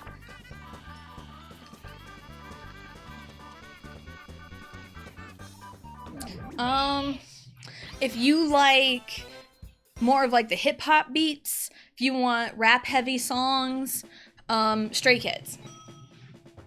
Stray Kids. I will point you to Stray Kids. A lot of people got hooked on Stray Kids from God's Menu and Felix's iconic line in the second verse of the song. And mind you, Felix is 19 in the God's Menu era. He's 19 and his voice is like that. Like, dude. Like, dude, are you serious? Are you for real? Cooking like a chef, I'm a 5-star Michelin. I cannot get my voice down low, that low anyway. I can't, because my voice just doesn't go that low. Like, I can try, but I would sound stupid. But yeah, it's called the Felix effect. It's a real thing. 100% a real thing. Another rap-heavy hip-hop type thing. I mean, ATEEZ is also in that realm, too. But I personally don't like a lot of their title tracks. I like a lot of their B-sides. I think ATEEZ has better B-sides than title tracks, but there's a handful of title tracks that are really, really good. Like, Wonderland's really good. Answer is very good. Answer is a little different than their normal formula. But Answer is very good. Because Answer is kind of on the more R&B-ish. I wouldn't say R&B. Kind of slower, but still upbeat enough. Come on, like a thunder. Yeah, it's really good. And Work. Work is just fun. Fun little hip-hop beat. Gotta work. Gotta make that money make purse. Got a fur coat, so I make it purr. Give 'em whip blush when they see me earn. Gotta work. Yeah, you know. Just trying to think of like other, if you like, the cunty songs. I don't really say stuff like that, but, aespa? Kinda electronic sounding. Yoshi, Luigi, Peach, Mario. If you like more of the electronic sound, I recommend aespa. Like the, not like techno, but kind of leaning towards it.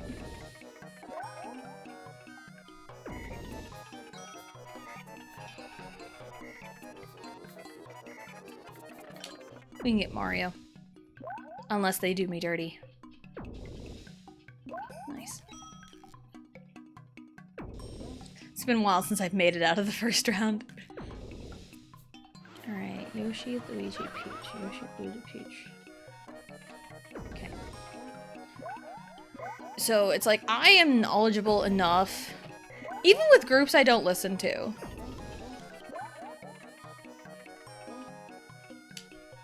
Even, yeah, oh shit. I think I was just kind of screwed. Or not, or not. Luigi, you saved me. Luigi, you are the GOAT. You saved me. I will never forget your sacrifice. Yeah, like, even with groups I don't listen to.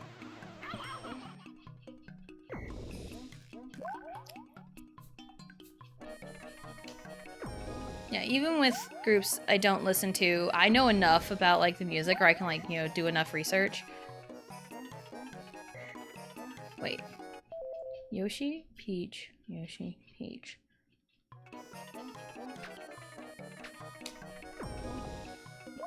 Now just counter pick her. There we go, we did it. We did it! So yeah, what are some groups, like Idol? I don't really listen to their music, but some of their songs are pretty good. A fun summer song, Quinka, or Queen Card. It's Quinka. The term is Quinka. I'm a Quinka, I'm a Quinka, I'm a Quinka. Like, that's a fun summer song. Klaxon came out earlier this year? That's got Disney Channel vibes, the bits I've heard of it. But again, summery, bright, fun. Tomboy, part of me hates that Idol was the group that came up with Tomboy. Because, of course, being a tomboy, I'm like, yo, a song title named Tomboy, but it's by Idol. Like, Idol's one of those groups where I just get a weird vibe from them, and I just can't get into them. But, like, I'm not gonna stop other people from getting into them, you know? Because people like what they like, and I'm not in charge of other people. The only people I'm in charge of are my children. So, what? Hold on, Riley.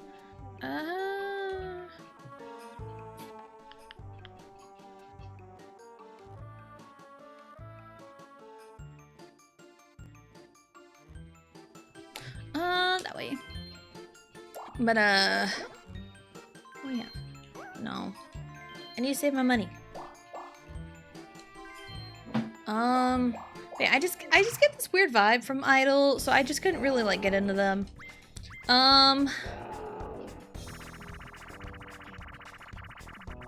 You know, like, but I know enough of K-pop. If someone were to ask me for recommendations, I can ask the right questions and point them in, like, the right direction to find them groups they would like.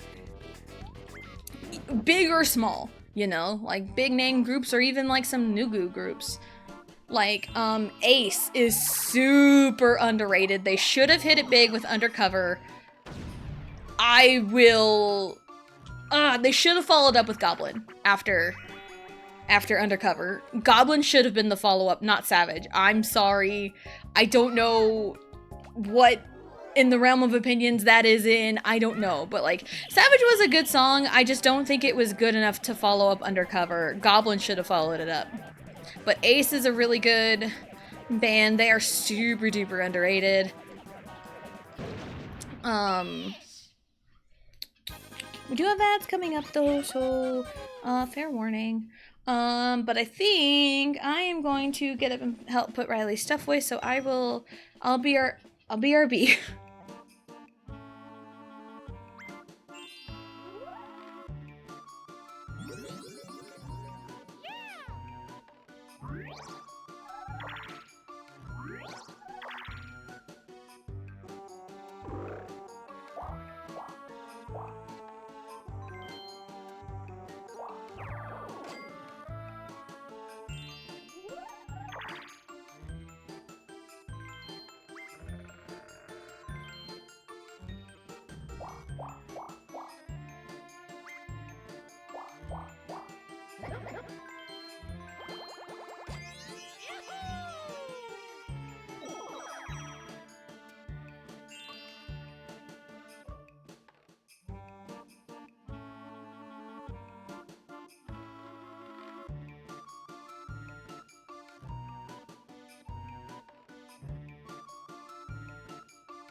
Sorry about that. Hello, Mandanish. Hello, hello. Welcome in. Hope you're having a good day. My plan is on computer. I am playing this on Switch Online. So, there you go.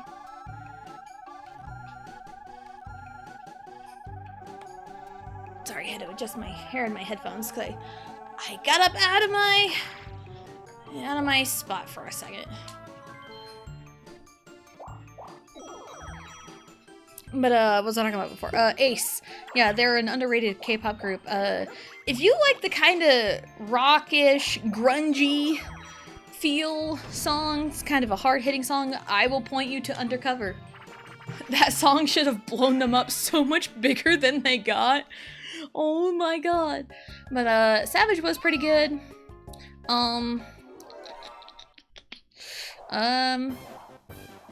Goblin is also pretty good. Favorite Boys? Yeah. Yeah,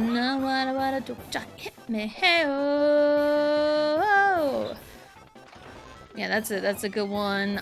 That's probably my favorite Ace song is Goblin. Favorite Boys. But Undercover is also very good. Oh shit. You can't get me, you can't get me, na na na na na, you can't get me.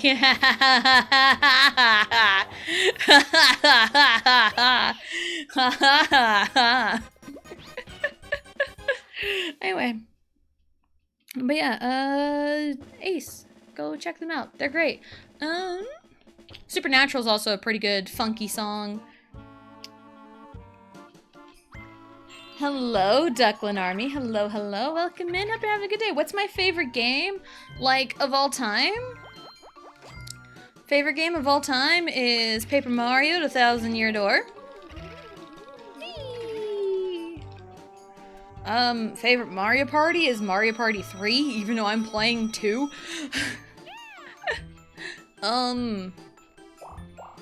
Yeah. Yeah, favorite game of all time is Paper Mario: Thousand Year Door. I love that game. Honestly, because of that game is how I really got into like a lot of online content. So yeah, funny enough, just like snowballed into a big thing. Yeah.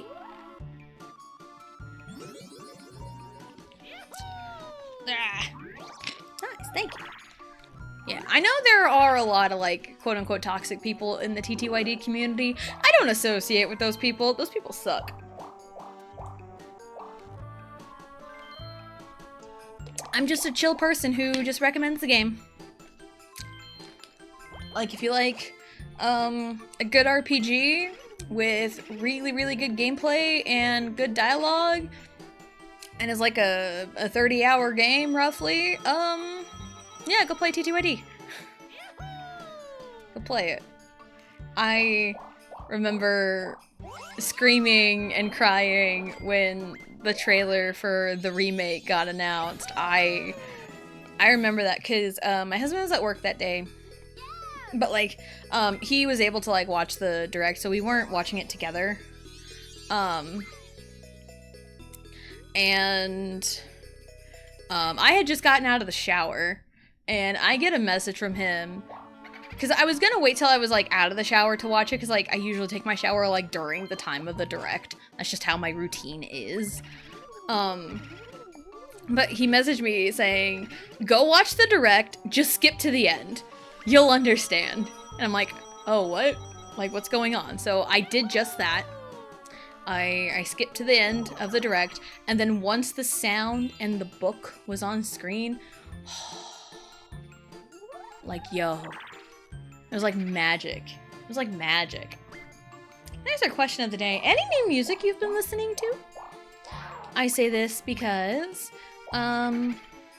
my favorite group of all time released their, I think, 12th studio album for their 20th anniversary as a group. They just dropped the album and the title track music video today. And I haven't listened to the whole album yet. I haven't done that yet. All I've listened to is the title track. And it's a fucking banger. or is, as she once says in the beginning, it is a certified slapper. But yeah, I've been listening to some new music. Have you guys been listening to some music? Like, what kinds of music do you like? I love music. I will talk endlessly about music if you let me, even though I was talking about music earlier. Just get away from me.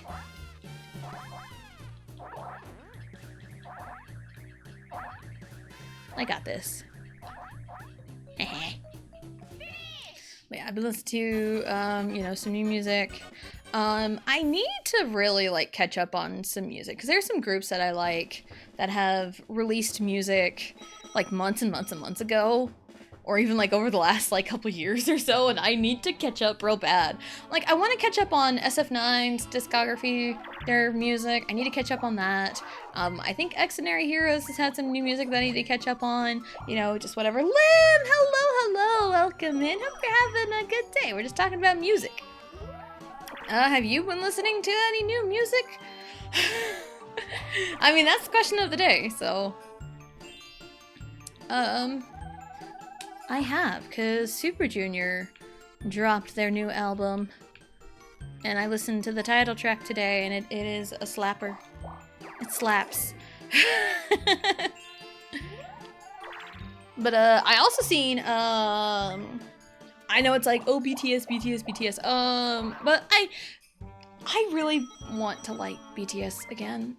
Okay, peak BTS to me is like, in terms of music, like the 2014 to like 2018. That's kind of peak BTS. So yeah, but it's like, I do like the members. I like the group, but it's the fans that turn me off of it. May have become a little obsessed with the K-pop Demon soundtrack. It's a good one, because we watched it Thursday. Me and my husband watched it Thursday, and it was good. I really liked it. This is how I kind of got rambling on the music anyways, because some people are really weird with when people ask for suggestions, because I've seen people be like, oh, what songs sound like, you know, Golden? And people will just direct them to like Stray Kids and ATEEZ. I'm like, no. Go to I Am by IVE. It's got the same vibe.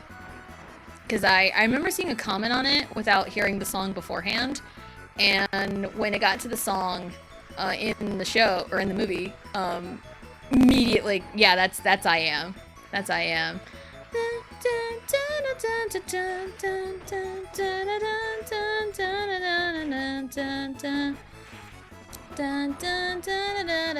Big stage, that is who I am. I don't think that was the right notes, but, you know, that vibe. It's got the same vibe. So if you like Golden from Huntrix, check out I Am by IVE. Even though, like, I don't really listen to IVE, they've got some good songs here and there. I just don't really listen to them. But, like, if that's what you like, I will point you in that direction. Because I'm not a gatekeeping asshole. I will never gatekeep. But, the Saja Boys, I love them. Also the fact that, Kevin Wu did the singing voice for, the Mystery, the guy with his face covered with his hair. Yeah, the singing voice was Kevin Wu of U-KISS. I also love U-KISS. I love them a lot. So, yeah.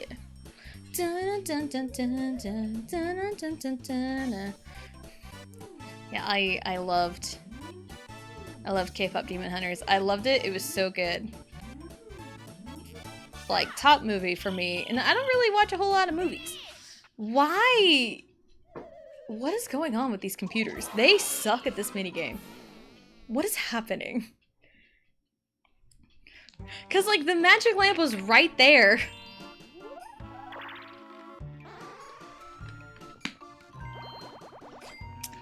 I've watched it a second time the other day and I already want to watch it again. Yes. I would probably watch it with the kids, honestly. And it's a pretty good movie, pretty good message. Like, it had me, like, freaking crying. like not like full on sobbing, but like I teared up. A tear almost spilled from my eyes at the climax of the movie. Cause like the message of it. Cause like I didn't know hardly anything about the plot going into it.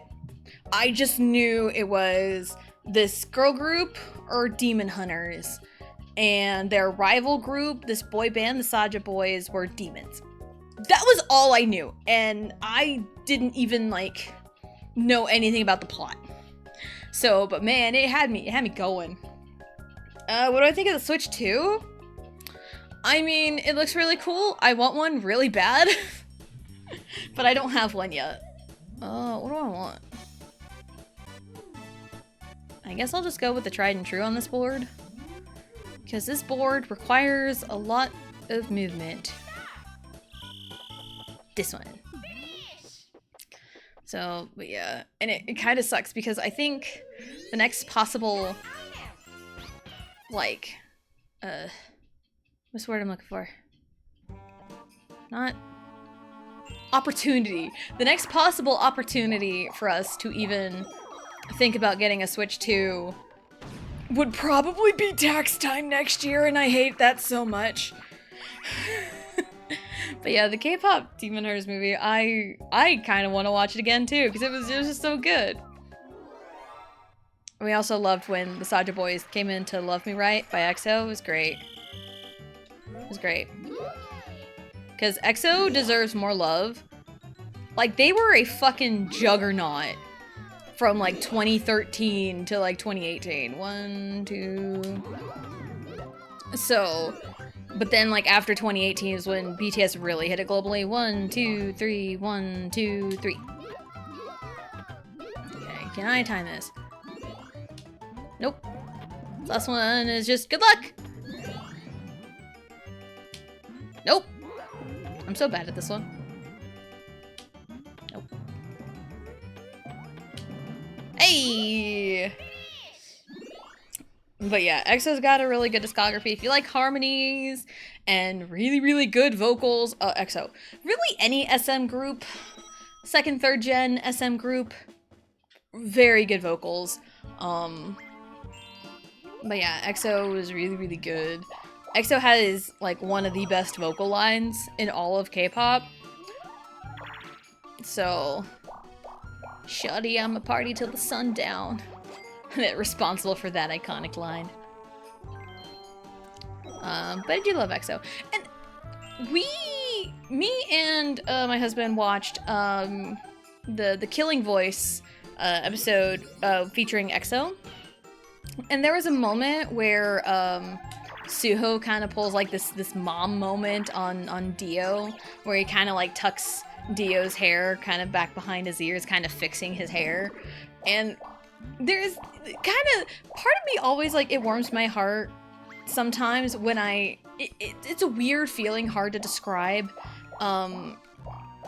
when my bias interacts with my husband's bias.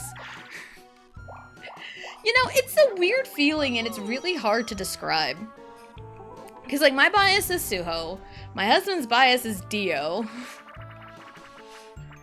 And it always, like, it's a weird feeling when I see, like, the biases interact with each other. It's like that in 17 as well. Because my bias is Joshua in 17 and his is DK. Mr. Dokyam himself. Lee Sok-min.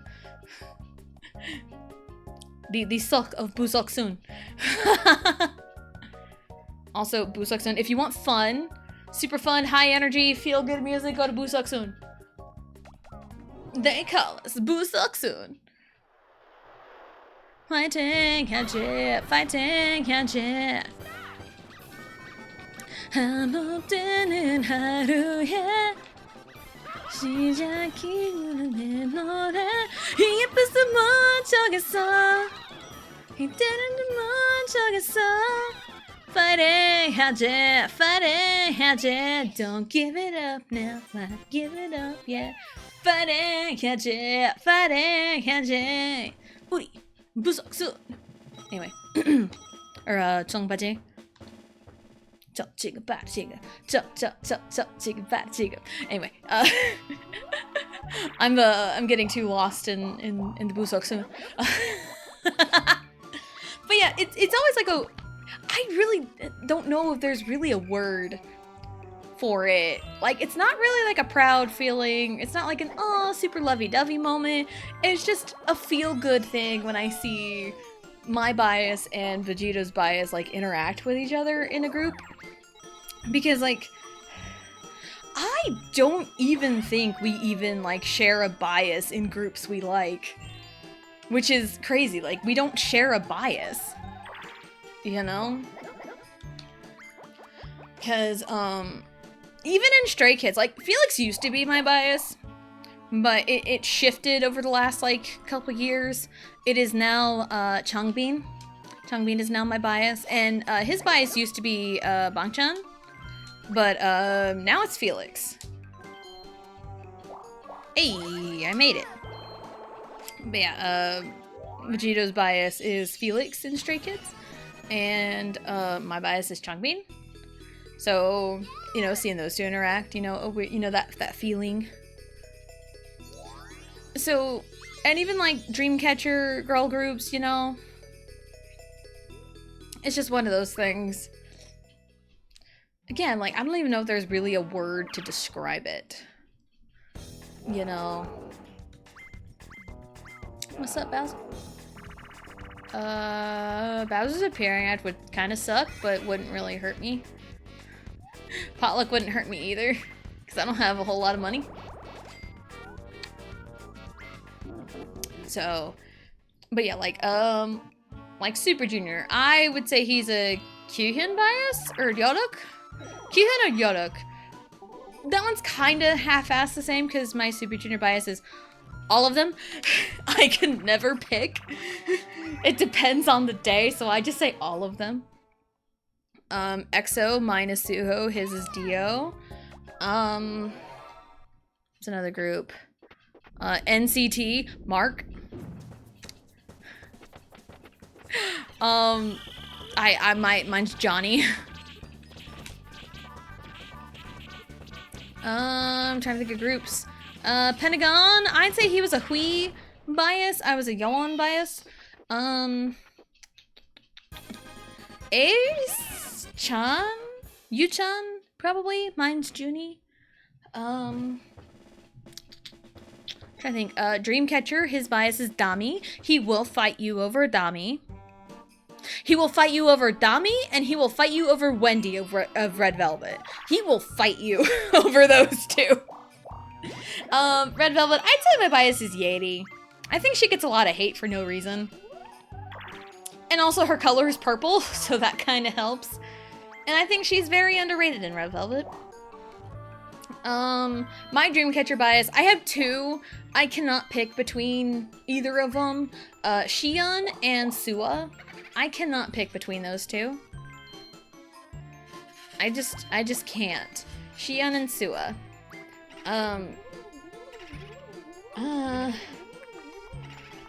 What other groups do we listen to that we would have biases in? I'm trying to think.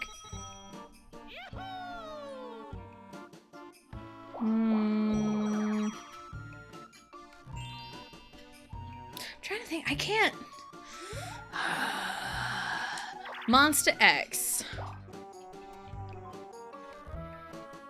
Juhan, I think, maybe?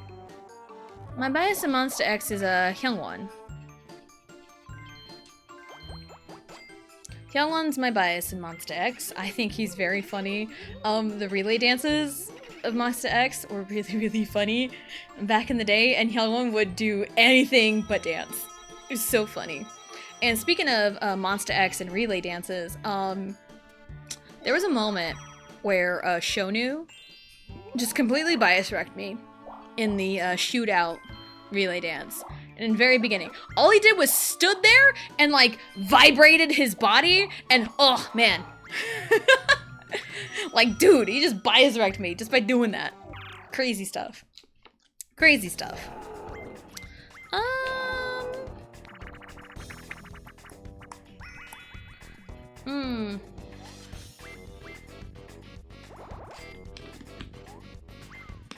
Trying to think of like other groups. I know he likes, Yenna. She's got a comeback coming up. I meant to tell him that. Because I saw a little, like, K-pop news update saying Yenna's got a comeback this month. Which, he really likes her music. So I should probably tell him. Or maybe he already knows. I don't know.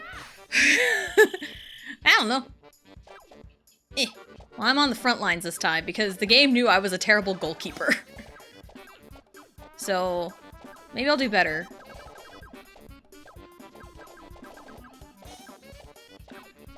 Sometimes in the situation, it's better to not move.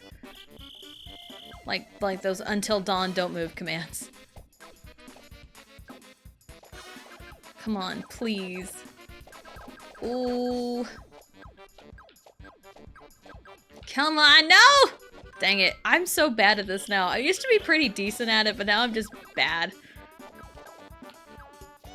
It just becomes too much for me. I can't handle the pressure. Yeah, I can't.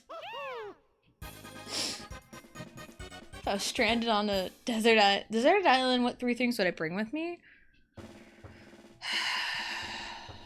I don't know. I don't know. Like, realistically, like being stranded? I don't know. Probably something I can cook with.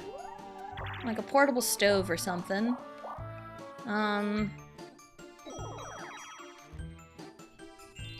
A big old water jug.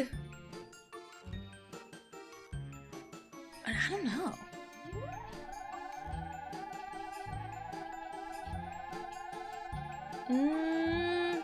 I couldn't think. I don't know. I don't know if I can think of that 3rd thing. I don't know. I don't know, actually.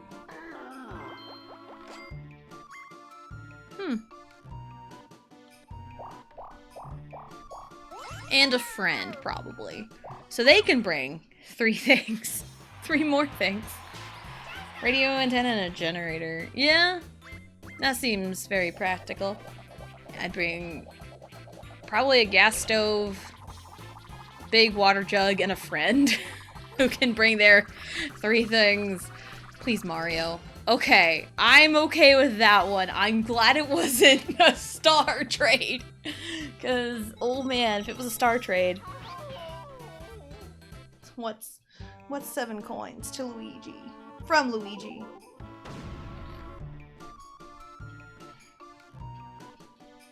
And it's like, I would probably like bring my phone, but like, if it's a deserted island, I wouldn't know if I'd have service or not.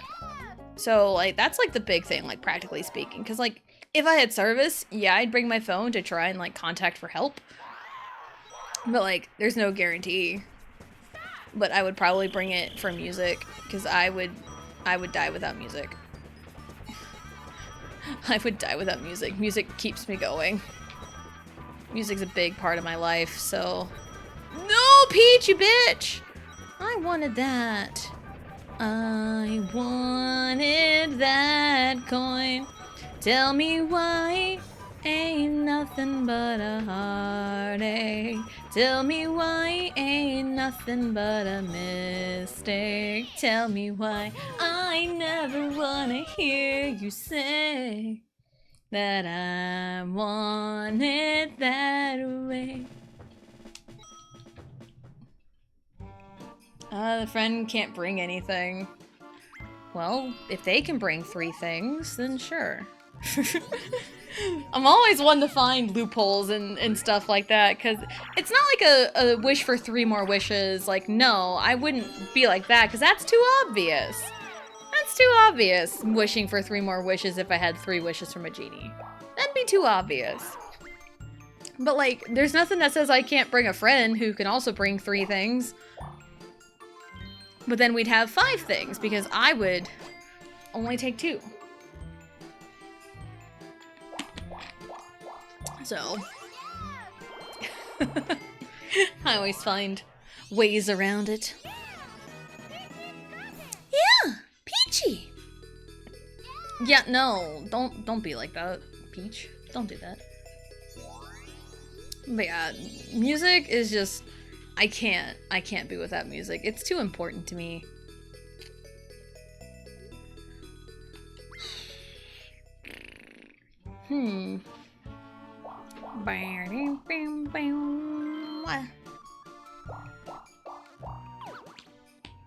Are you gonna fail at this item? There's a magic lamp, because like, they usually go for magic lamps, because that's usually all the AI thinks about, but it's like, these last few times, they have sucked.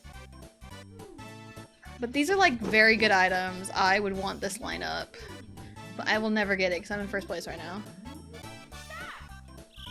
Oh, now you go for it. Now you go for it. Last time you did not. So. Alright. Yeah, take that, Tessa. See, I'm not as dumb as you think I am. But you were acting pretty dumb earlier, Peach. I was just playing you. You know, gotta play the mind games, right? Uh-huh, sure, gotta play the mind games. The psychological warfare. You know. I've heard that a lot in women's wrestling matches. Psychological warfare. And it's like, I get it. Find a thesaurus, buddy. It's like with Dominic when he says, talking about Ray being a deadbeat dad. It's like, okay, I get it. He's a deadbeat. Find a thesaurus, buddy. Find just some new terms you can use. Deadbeat, low life, good for nothing, bump on a log. You know, there you go. There's some few phrases right there that go along with deadbeat, but no, all you say is deadbeat, like, dude. Although the little bit with him and AJ Styles are really, really funny. Because I think last week, because I didn't watch Raw last week, because my oldest daughter had her last softball game last week. But I did see clips on the ketchup. Ketchup. You can't ketchup because it's mustard. Anyway, yeah, I saw a clip of like Dominic, because his ribs are apparently injured, and he's got a doctor's note and everything. And he's showing AJ the doctor's note, and last week, AJ pulls out his, like, dad glasses to look at this doctor's note. And it's really funny. And then last night,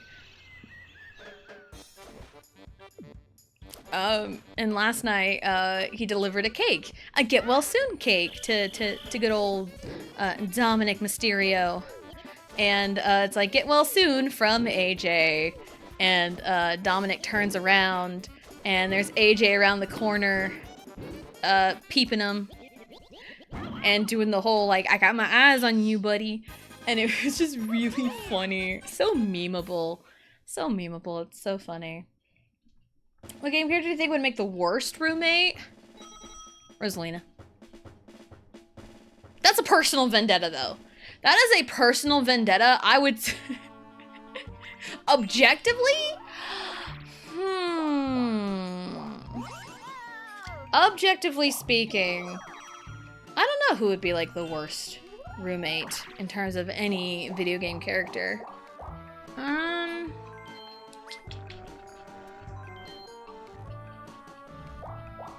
That one chick from Resident Evil 5. I cannot remember her name for the life of me. The one that helps Wesker. And she turns into a big ol' monster at the end of the game. I don't remember her name, but for some reason she comes to mind in terms of, like, objectively worst roommates. I feel like she would be a bitch. She would be an absolute fucking bitch. Okay. Luigi.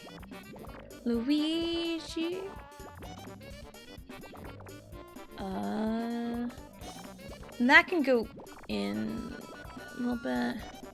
That can also go in a little bit. And then Tiamat. No, it's a little longer.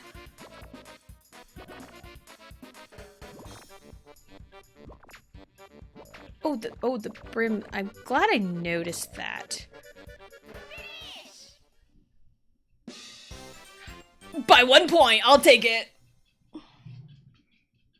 Trevor from GTA 5. Okay, yeah, that's a good point. Because I haven't really like played a whole lot of GTA 5. I've seen videos. I watched my husband play a tiny bit of it, and yeah, that checks out. But like in terms of like characters that I would know and am familiar with, that one chick from Resident Evil 5, because I don't remember. I do not remember her name. I think it starts with an E? I don't remember her name at all. I remember she's got black hair, pulled up into a bun, and she wears like a gold dress. And like she gets stabbed with like the virus, the T-virus or whatever the fuck it is. And she turns into like this weird goblin monster thing towards the end of the game. I cannot remember her name for the life of me. But objectively, that's who I would pick. Subjectively, Rosalina, because she's a bitch. Especially in Mario Party. Alright, green team.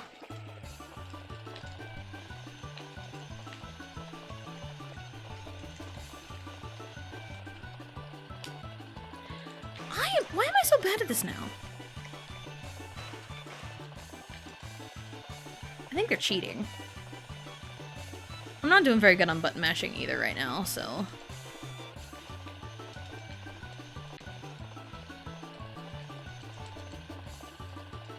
yeah, I'm not doing very good. Excella! There you go! Thank you! Thank you! Oh my goodness! It was gonna drive me insane! I knew it started with an E. Thank you! Yeah, Excella. Could not remember her name for the life of me. Oh my goodness. But yeah, like, objectively, yeah, I'd pick her. She seems like a really shit roommate. But like, subjectively, Rosalina. I think I have all of my Jamboree VODs on my YouTube channel. I need to catch up on VODs. I'm behind again. I am behind again. Hey, it's the Big Boo. He's gonna steal coins from everybody.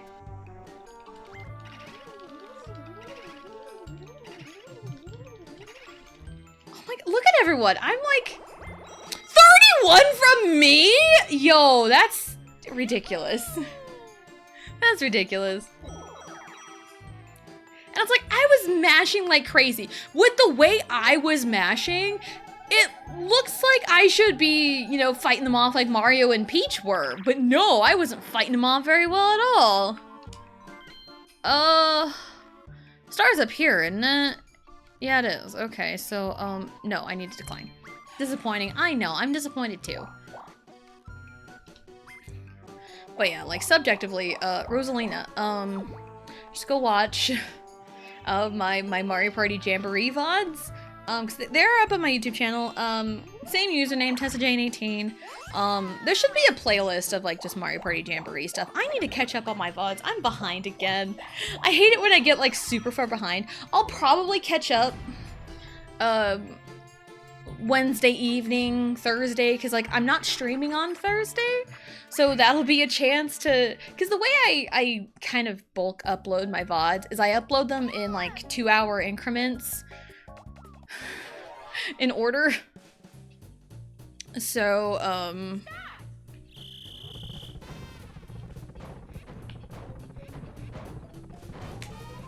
oh. No, Luigi!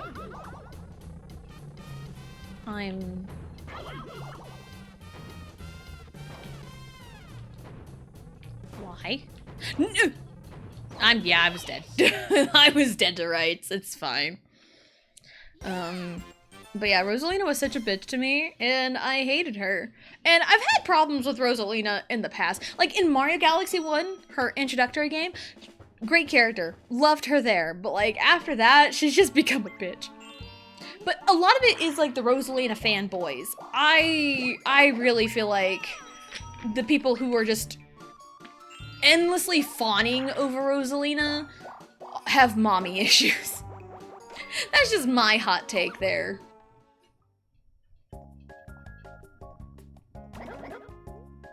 Now all the love that Rosalina had over the last couple years has migrated over to Pauline, but I think Pauline's a much better character. I think she'll get her time in the sun, especially with Donkey Kong Bonanza coming out next week. It comes out on the 17th, which day before my birthday. But I do not have a Switch 2. So I'll be waiting. Because I have some kind of affinity with games that come out the day before my birthday, because the last time that happened was Paper Mario Origami King, because I recently played that on stream. I know I don't have the money. And it was really fun. It was nice to play it again. Like, looking back on it, I'm glad I replayed it, because the first time I played it, I was like, there's no replay value to this. This just kind of sucks. But, like, I'm glad I played it again, because I forgotten how, like, dark it was. How surprisingly dark it was. Like, I have my issues with the game, don't get me wrong, but, like, overall, I give it a solid, like, 7.5, 8 out of 10. You know? Out of the, you know, Sticker Star, Color Splash, Origami King's the best one by far.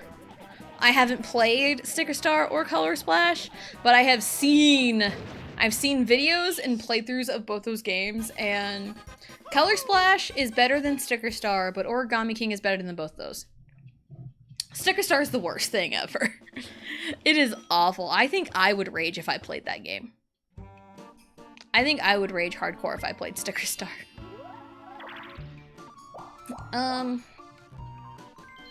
But yeah, Origami King came out July 17th, 2020.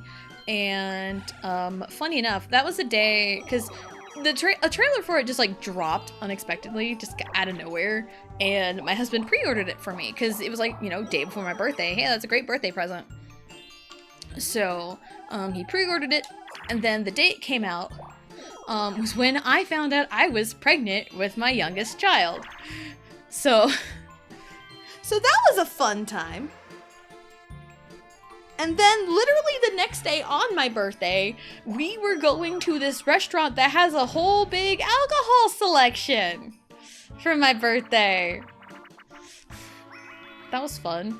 But it's like, I don't really like drink normally anyway, so it wasn't very like suspicious that I didn't like drink going out to this restaurant. So kind of hit it fairly well.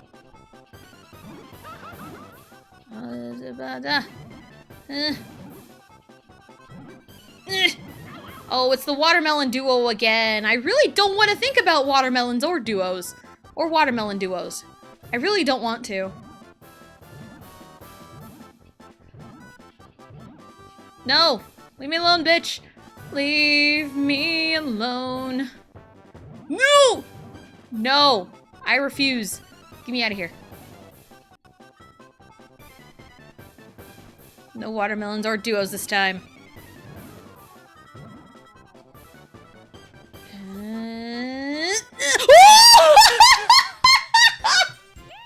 Oh, I tried to go full send. I tried to go full send and I whiffed. You gotta go. No worries. No worries. And that's the bottom line. 'Cause Stone Cold said so. Do what you gotta do, and thank you for the follow. Thank you. And thank you for stopping in. Alright, okay. Last 5 turns, baby! You predict Peach will be the winner.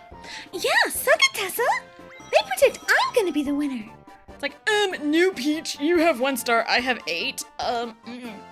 Standard last 5 turns procedures, all red and blue spaces are doubled. If you land on the same space as your opponent, you get to duel them.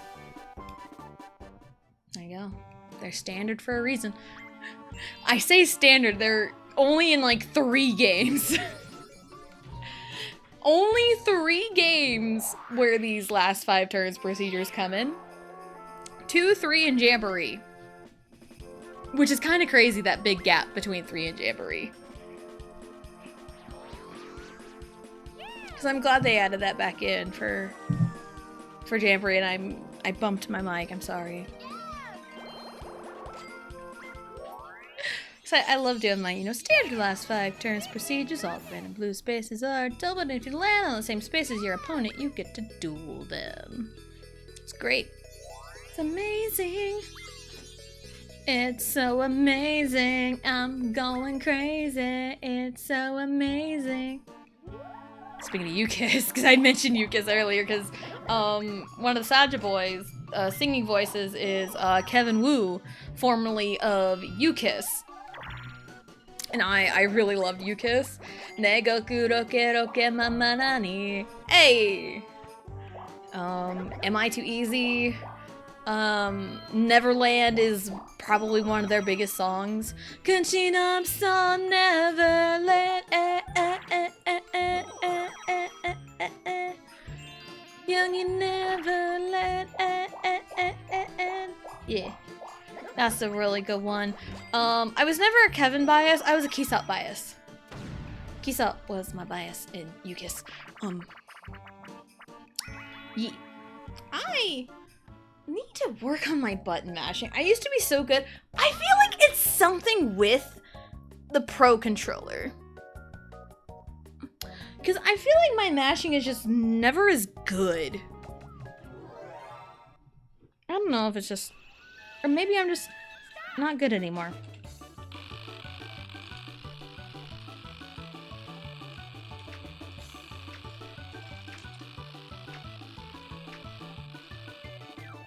Ugh! I was so focused. I got locked in. Locked in, baby.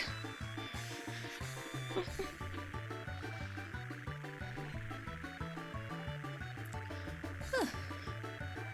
So yeah, but Kevin Wood's great vocalist. No, Mario, you bitch! No, don't break the record. Okay, he didn't. Still. How could you? I was mashing as hard as I could.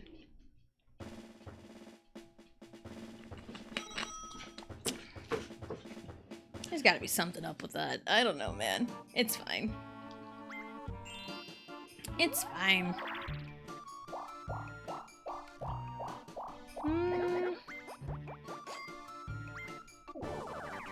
Well, they're dueling.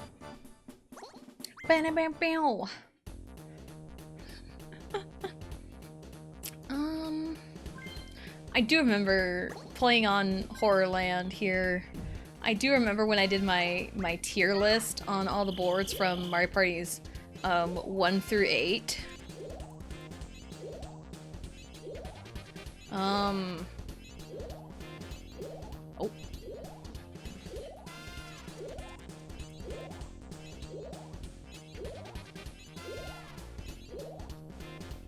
Peach one. I did my tier list, my praise 1 through 8, all the boards ranked. I feel like I had a very controversial take. I had a very controversial take about Horrorland here. I put Horrorland in the boring category of boards. Like, I'm just kind of like zoned out. There's nothing interesting here. Like, yeah, it introduces day and night, which becomes a main mechanic in Mario Party 6 years later, but like, nothing stands out. Nothing stands out to me. I feel like it's a little overhyped. Where? Up there. Okay. That away. But yeah, like, there's really nothing special to it. I mean, there's the whomps that change day-night. There's, you know, the Mr. Eyes. There's the lantern, change day to night. The dancing monsters, night to day. You know, but like, there's nothing like spectacular about it. And there's the Big Boo up in the corner that Luigi went to earlier. But it's like, nothing feels spectacular about me. Maybe it's the music. The music doesn't stand out to me like the other tracks do. No! Luigi, win this. For me. That was not what I meant. That's a very crooked H. Maybe it's the music in Horrorland, because like, the music is nothing special. Like, yeah, it's spooky foresty, but it's like, it doesn't do anything for me. It does not do anything for me. So, yeah, I had a very controversial take calling Horrorland boring. But, I also called Mysteryland bad, and I played that last time I played Mario Party 2.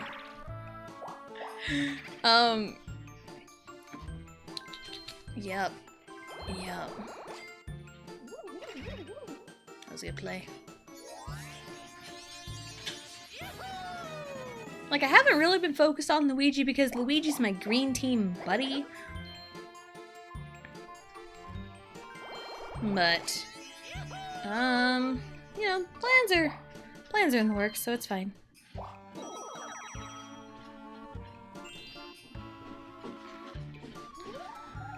Oh, it's 10 coins, isn't it? Shit. Yeah, I ain't gonna have enough, and that's just gonna open the way. No, it's not gonna open the way because it's gonna come over there and it's gonna open the way for Mario. So to block Mario, I need to go this way. Oh, it's 5. Oh, it's 5! I thought it was 10. Hell yeah. Hell yeah. In that case, I'll take it. I swore it was 10. Maybe I'm just misremembering. Or maybe it's 10 in another game? I don't know. But, I think my favorite Mario Party 2 board is Bowser Land, which that's a very good board. I put Spaceland kind of high up on my tier list. And I put Pirate Land up there too, because I love the music in Pirate Land. And it's a very big board for being like the quote-unquote first board. Because Pirate Land is like supposed to be like the introductory board, I think. I think it's good. The music's very good. I love the music in Pirate Land, love the music in Spaceland. You know, the music for me really makes a board because, in Mario Party 1, Eternal Star, man, the board music is so good. The board music is absolutely fantastic. And Spaceland's kind of in that same vein as well. So, but yeah, that's why like music is super important to me, because like music makes a lot of things. It makes a lot of things special. You make me feel special.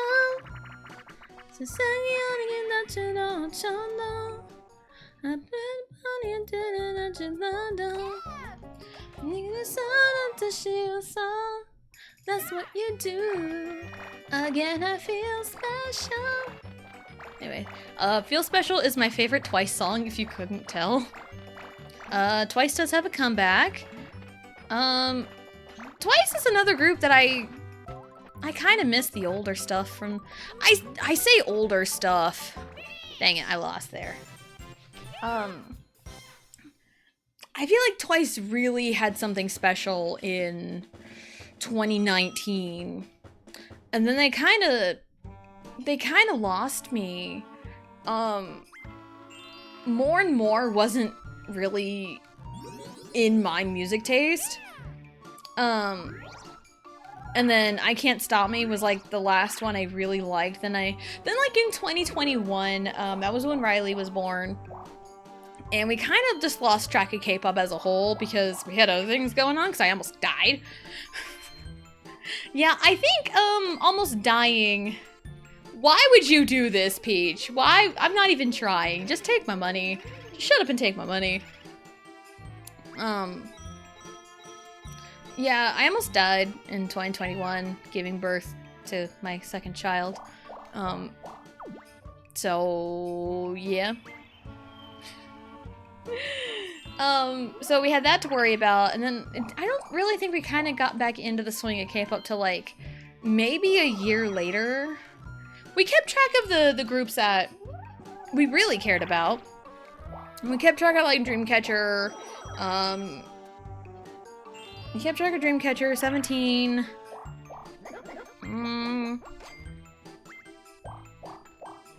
Just other groups we cared about. I kind of kept up with like Stray Kids. Pentagon literally had a comeback around the time I gave birth to Riley. So I kind of lost track of them for a second.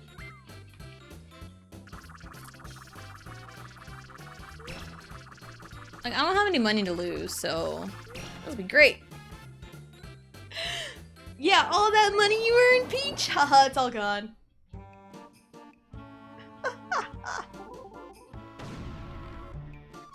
Ugh. Do do do do do do do do do do. We are it, we are it, we are it, we are it, we are it, we are it. Why don't you know, don't you know, don't you know? Why don't you know, don't you know, don't you know? I got my target locked. Also, singing, one thing that was instilled in me at a young age was chewing when singing. And you may be thinking, why would you sing with eating food? Why would you chew something when you're singing? Wouldn't that be dangerous? And it's like, yes, but that's not what I'm talking about. What I'm talking about is your pronunciations of words. With you. Don't you. Why don't you know? Don't you know? With you, don't you. Instead of like, don't you. With you. Like, it was instilled in me at a very young age. My choir teacher in grade school hated that. She drilled it into us that we did not do that. And it stuck with me in my adult life. And it bugs my husband too, because he's a good singer. And like he was the same way. His teachers drilled it into him that is bad. And there's a lot of pop songs that are so bad with it. Like, okay, I'm gonna take a song that I often reference. Case 143 by Stray Kids. After the first chorus, Bangchan has a line, A, B, C, D, E, F, G, I wanna send my code to you. 8 letters is all it takes, I'm gonna let you know. Oh, but that's not what he says. He says, I'm gonna let you know. Oh, no, don't chew. It ruins the clarity of your vocals. Because when you start chewing, it makes your vocals sound so muffled. And he said 17's pretty bad in Rock With You. Because, it's all of the chorus. This time I wanna rock with you, oh yeah. Big let me shine on you. This time I wanna rock with you. Doesn't that, it feels really weird to do that on purpose. I hated myself for doing that. I absolutely hated myself. You have no idea. But like, if I were to sing, this time I wanna rock with you. Moonlight, let me shine on you. This time I wanna rock with you. Yeah. So, oh, I need to go, man.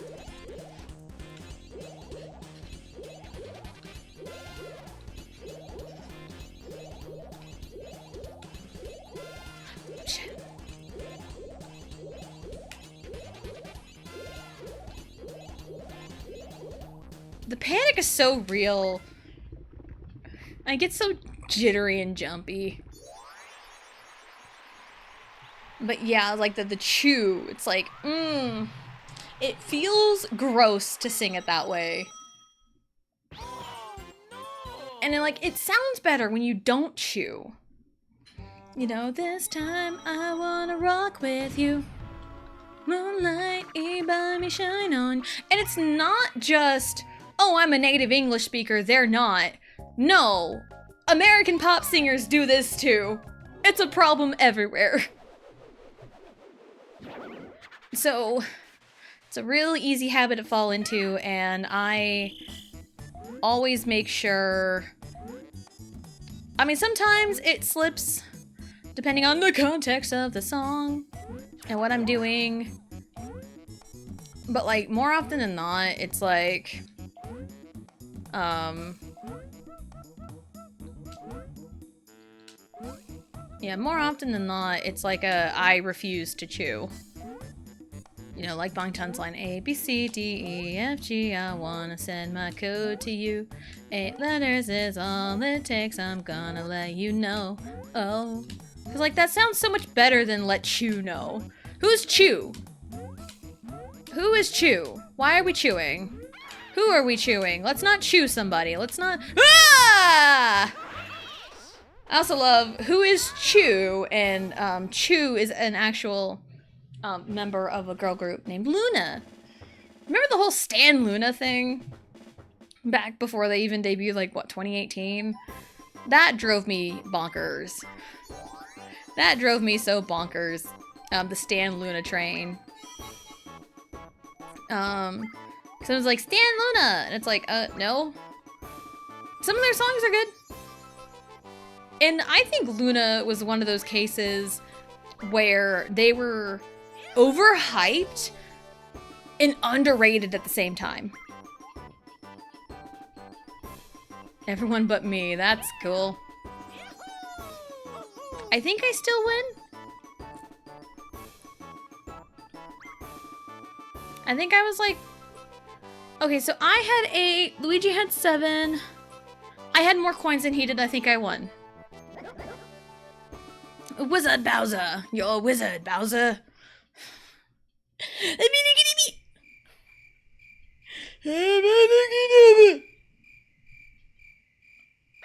Boo! Boo, I'm a ghost. Are you okay? Oh, thank you. Ah, Bowser! Abracafragra. Abracadabra. Ribbit cadabra. Who goes there? Ribbit, it's you. Ribbit, that is my name. Ribbit. Gotta roll the R's, it adds to the appeal. Ribbit!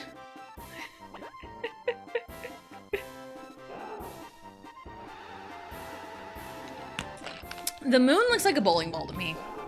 Because where the two eyes and the mouth is supposed to be, it just looks like the finger holes of a bowling ball to me. Oh, great bowling ball in the sky! Give me the power to defeat Wizard Bowser. Turn him into a frog. Ribbit! Oh, remember this. Fun fact, this is never brought up ever again in any future Mario parties or Mario games for that matter. He says, I'll remember this, but he does not. It's not a telltale Bowser will remember this. No, it's not that. He just does not bring it up ever again. You know, the Telltale games. If I can get my hands on, like, the Walking Dead series, you know, seasons 1, 2, 3, 4, I think it'd be really fun to stream and go through my own decisions. That'd be really cool. Yeah, I beat him by coins! Look at that, 4 coins. Insane. Insane. Yeah, the most. He broke 100. I'm like, yeah, he's got the coins there, but I was not keeping track of happening at all.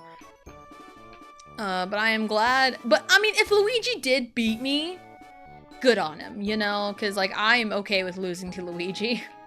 I'm always okay. Oh, I would have. Oh, if I just landed on one more. Damn. Oh, well, it's fine. One chance time. It was just a trade coins between me and Luigi. Quite a few Bowsers. Good handful of battles. Some items. Some banks. Not too bad. That wasn't too bad at all. And we had just hit the 3-hour mark. Love that. Perfect. Woo, we did it. We are the wizard. Ribbit. Avidika ribbit.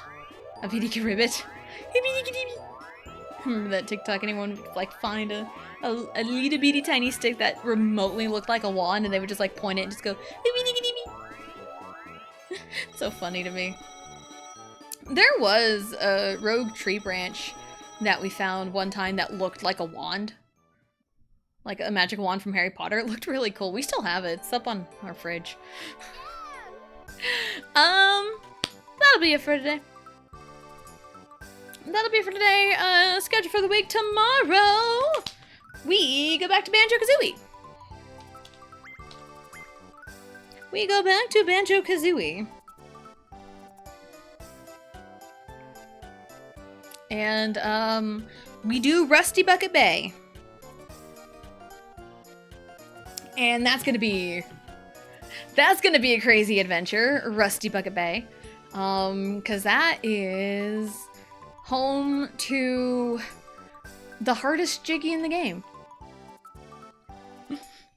I haven't struggled too bad on most things, but oh man, the difficulty has spiked in Banjo-Kazooie, but I think it'll be really fun. Let me snooze those.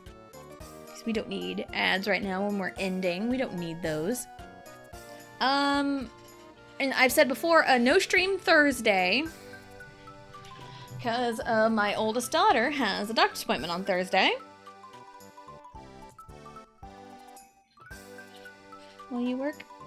All right, we're working. All right.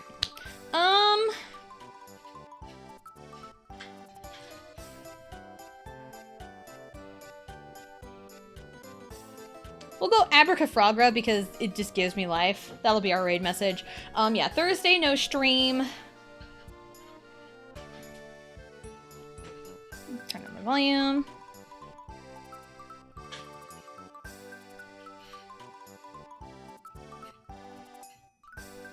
If you are subbed to me, you can use my emotes. If you're not subbed to me, you can use whatever you want. We're gonna go raid Royal Blue.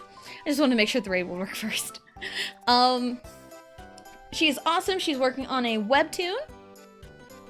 She is the co-author of this webtoon right here. Her and her husband, Gihan, are working on a webtoon. She's streaming the process of it right now. It's awesome.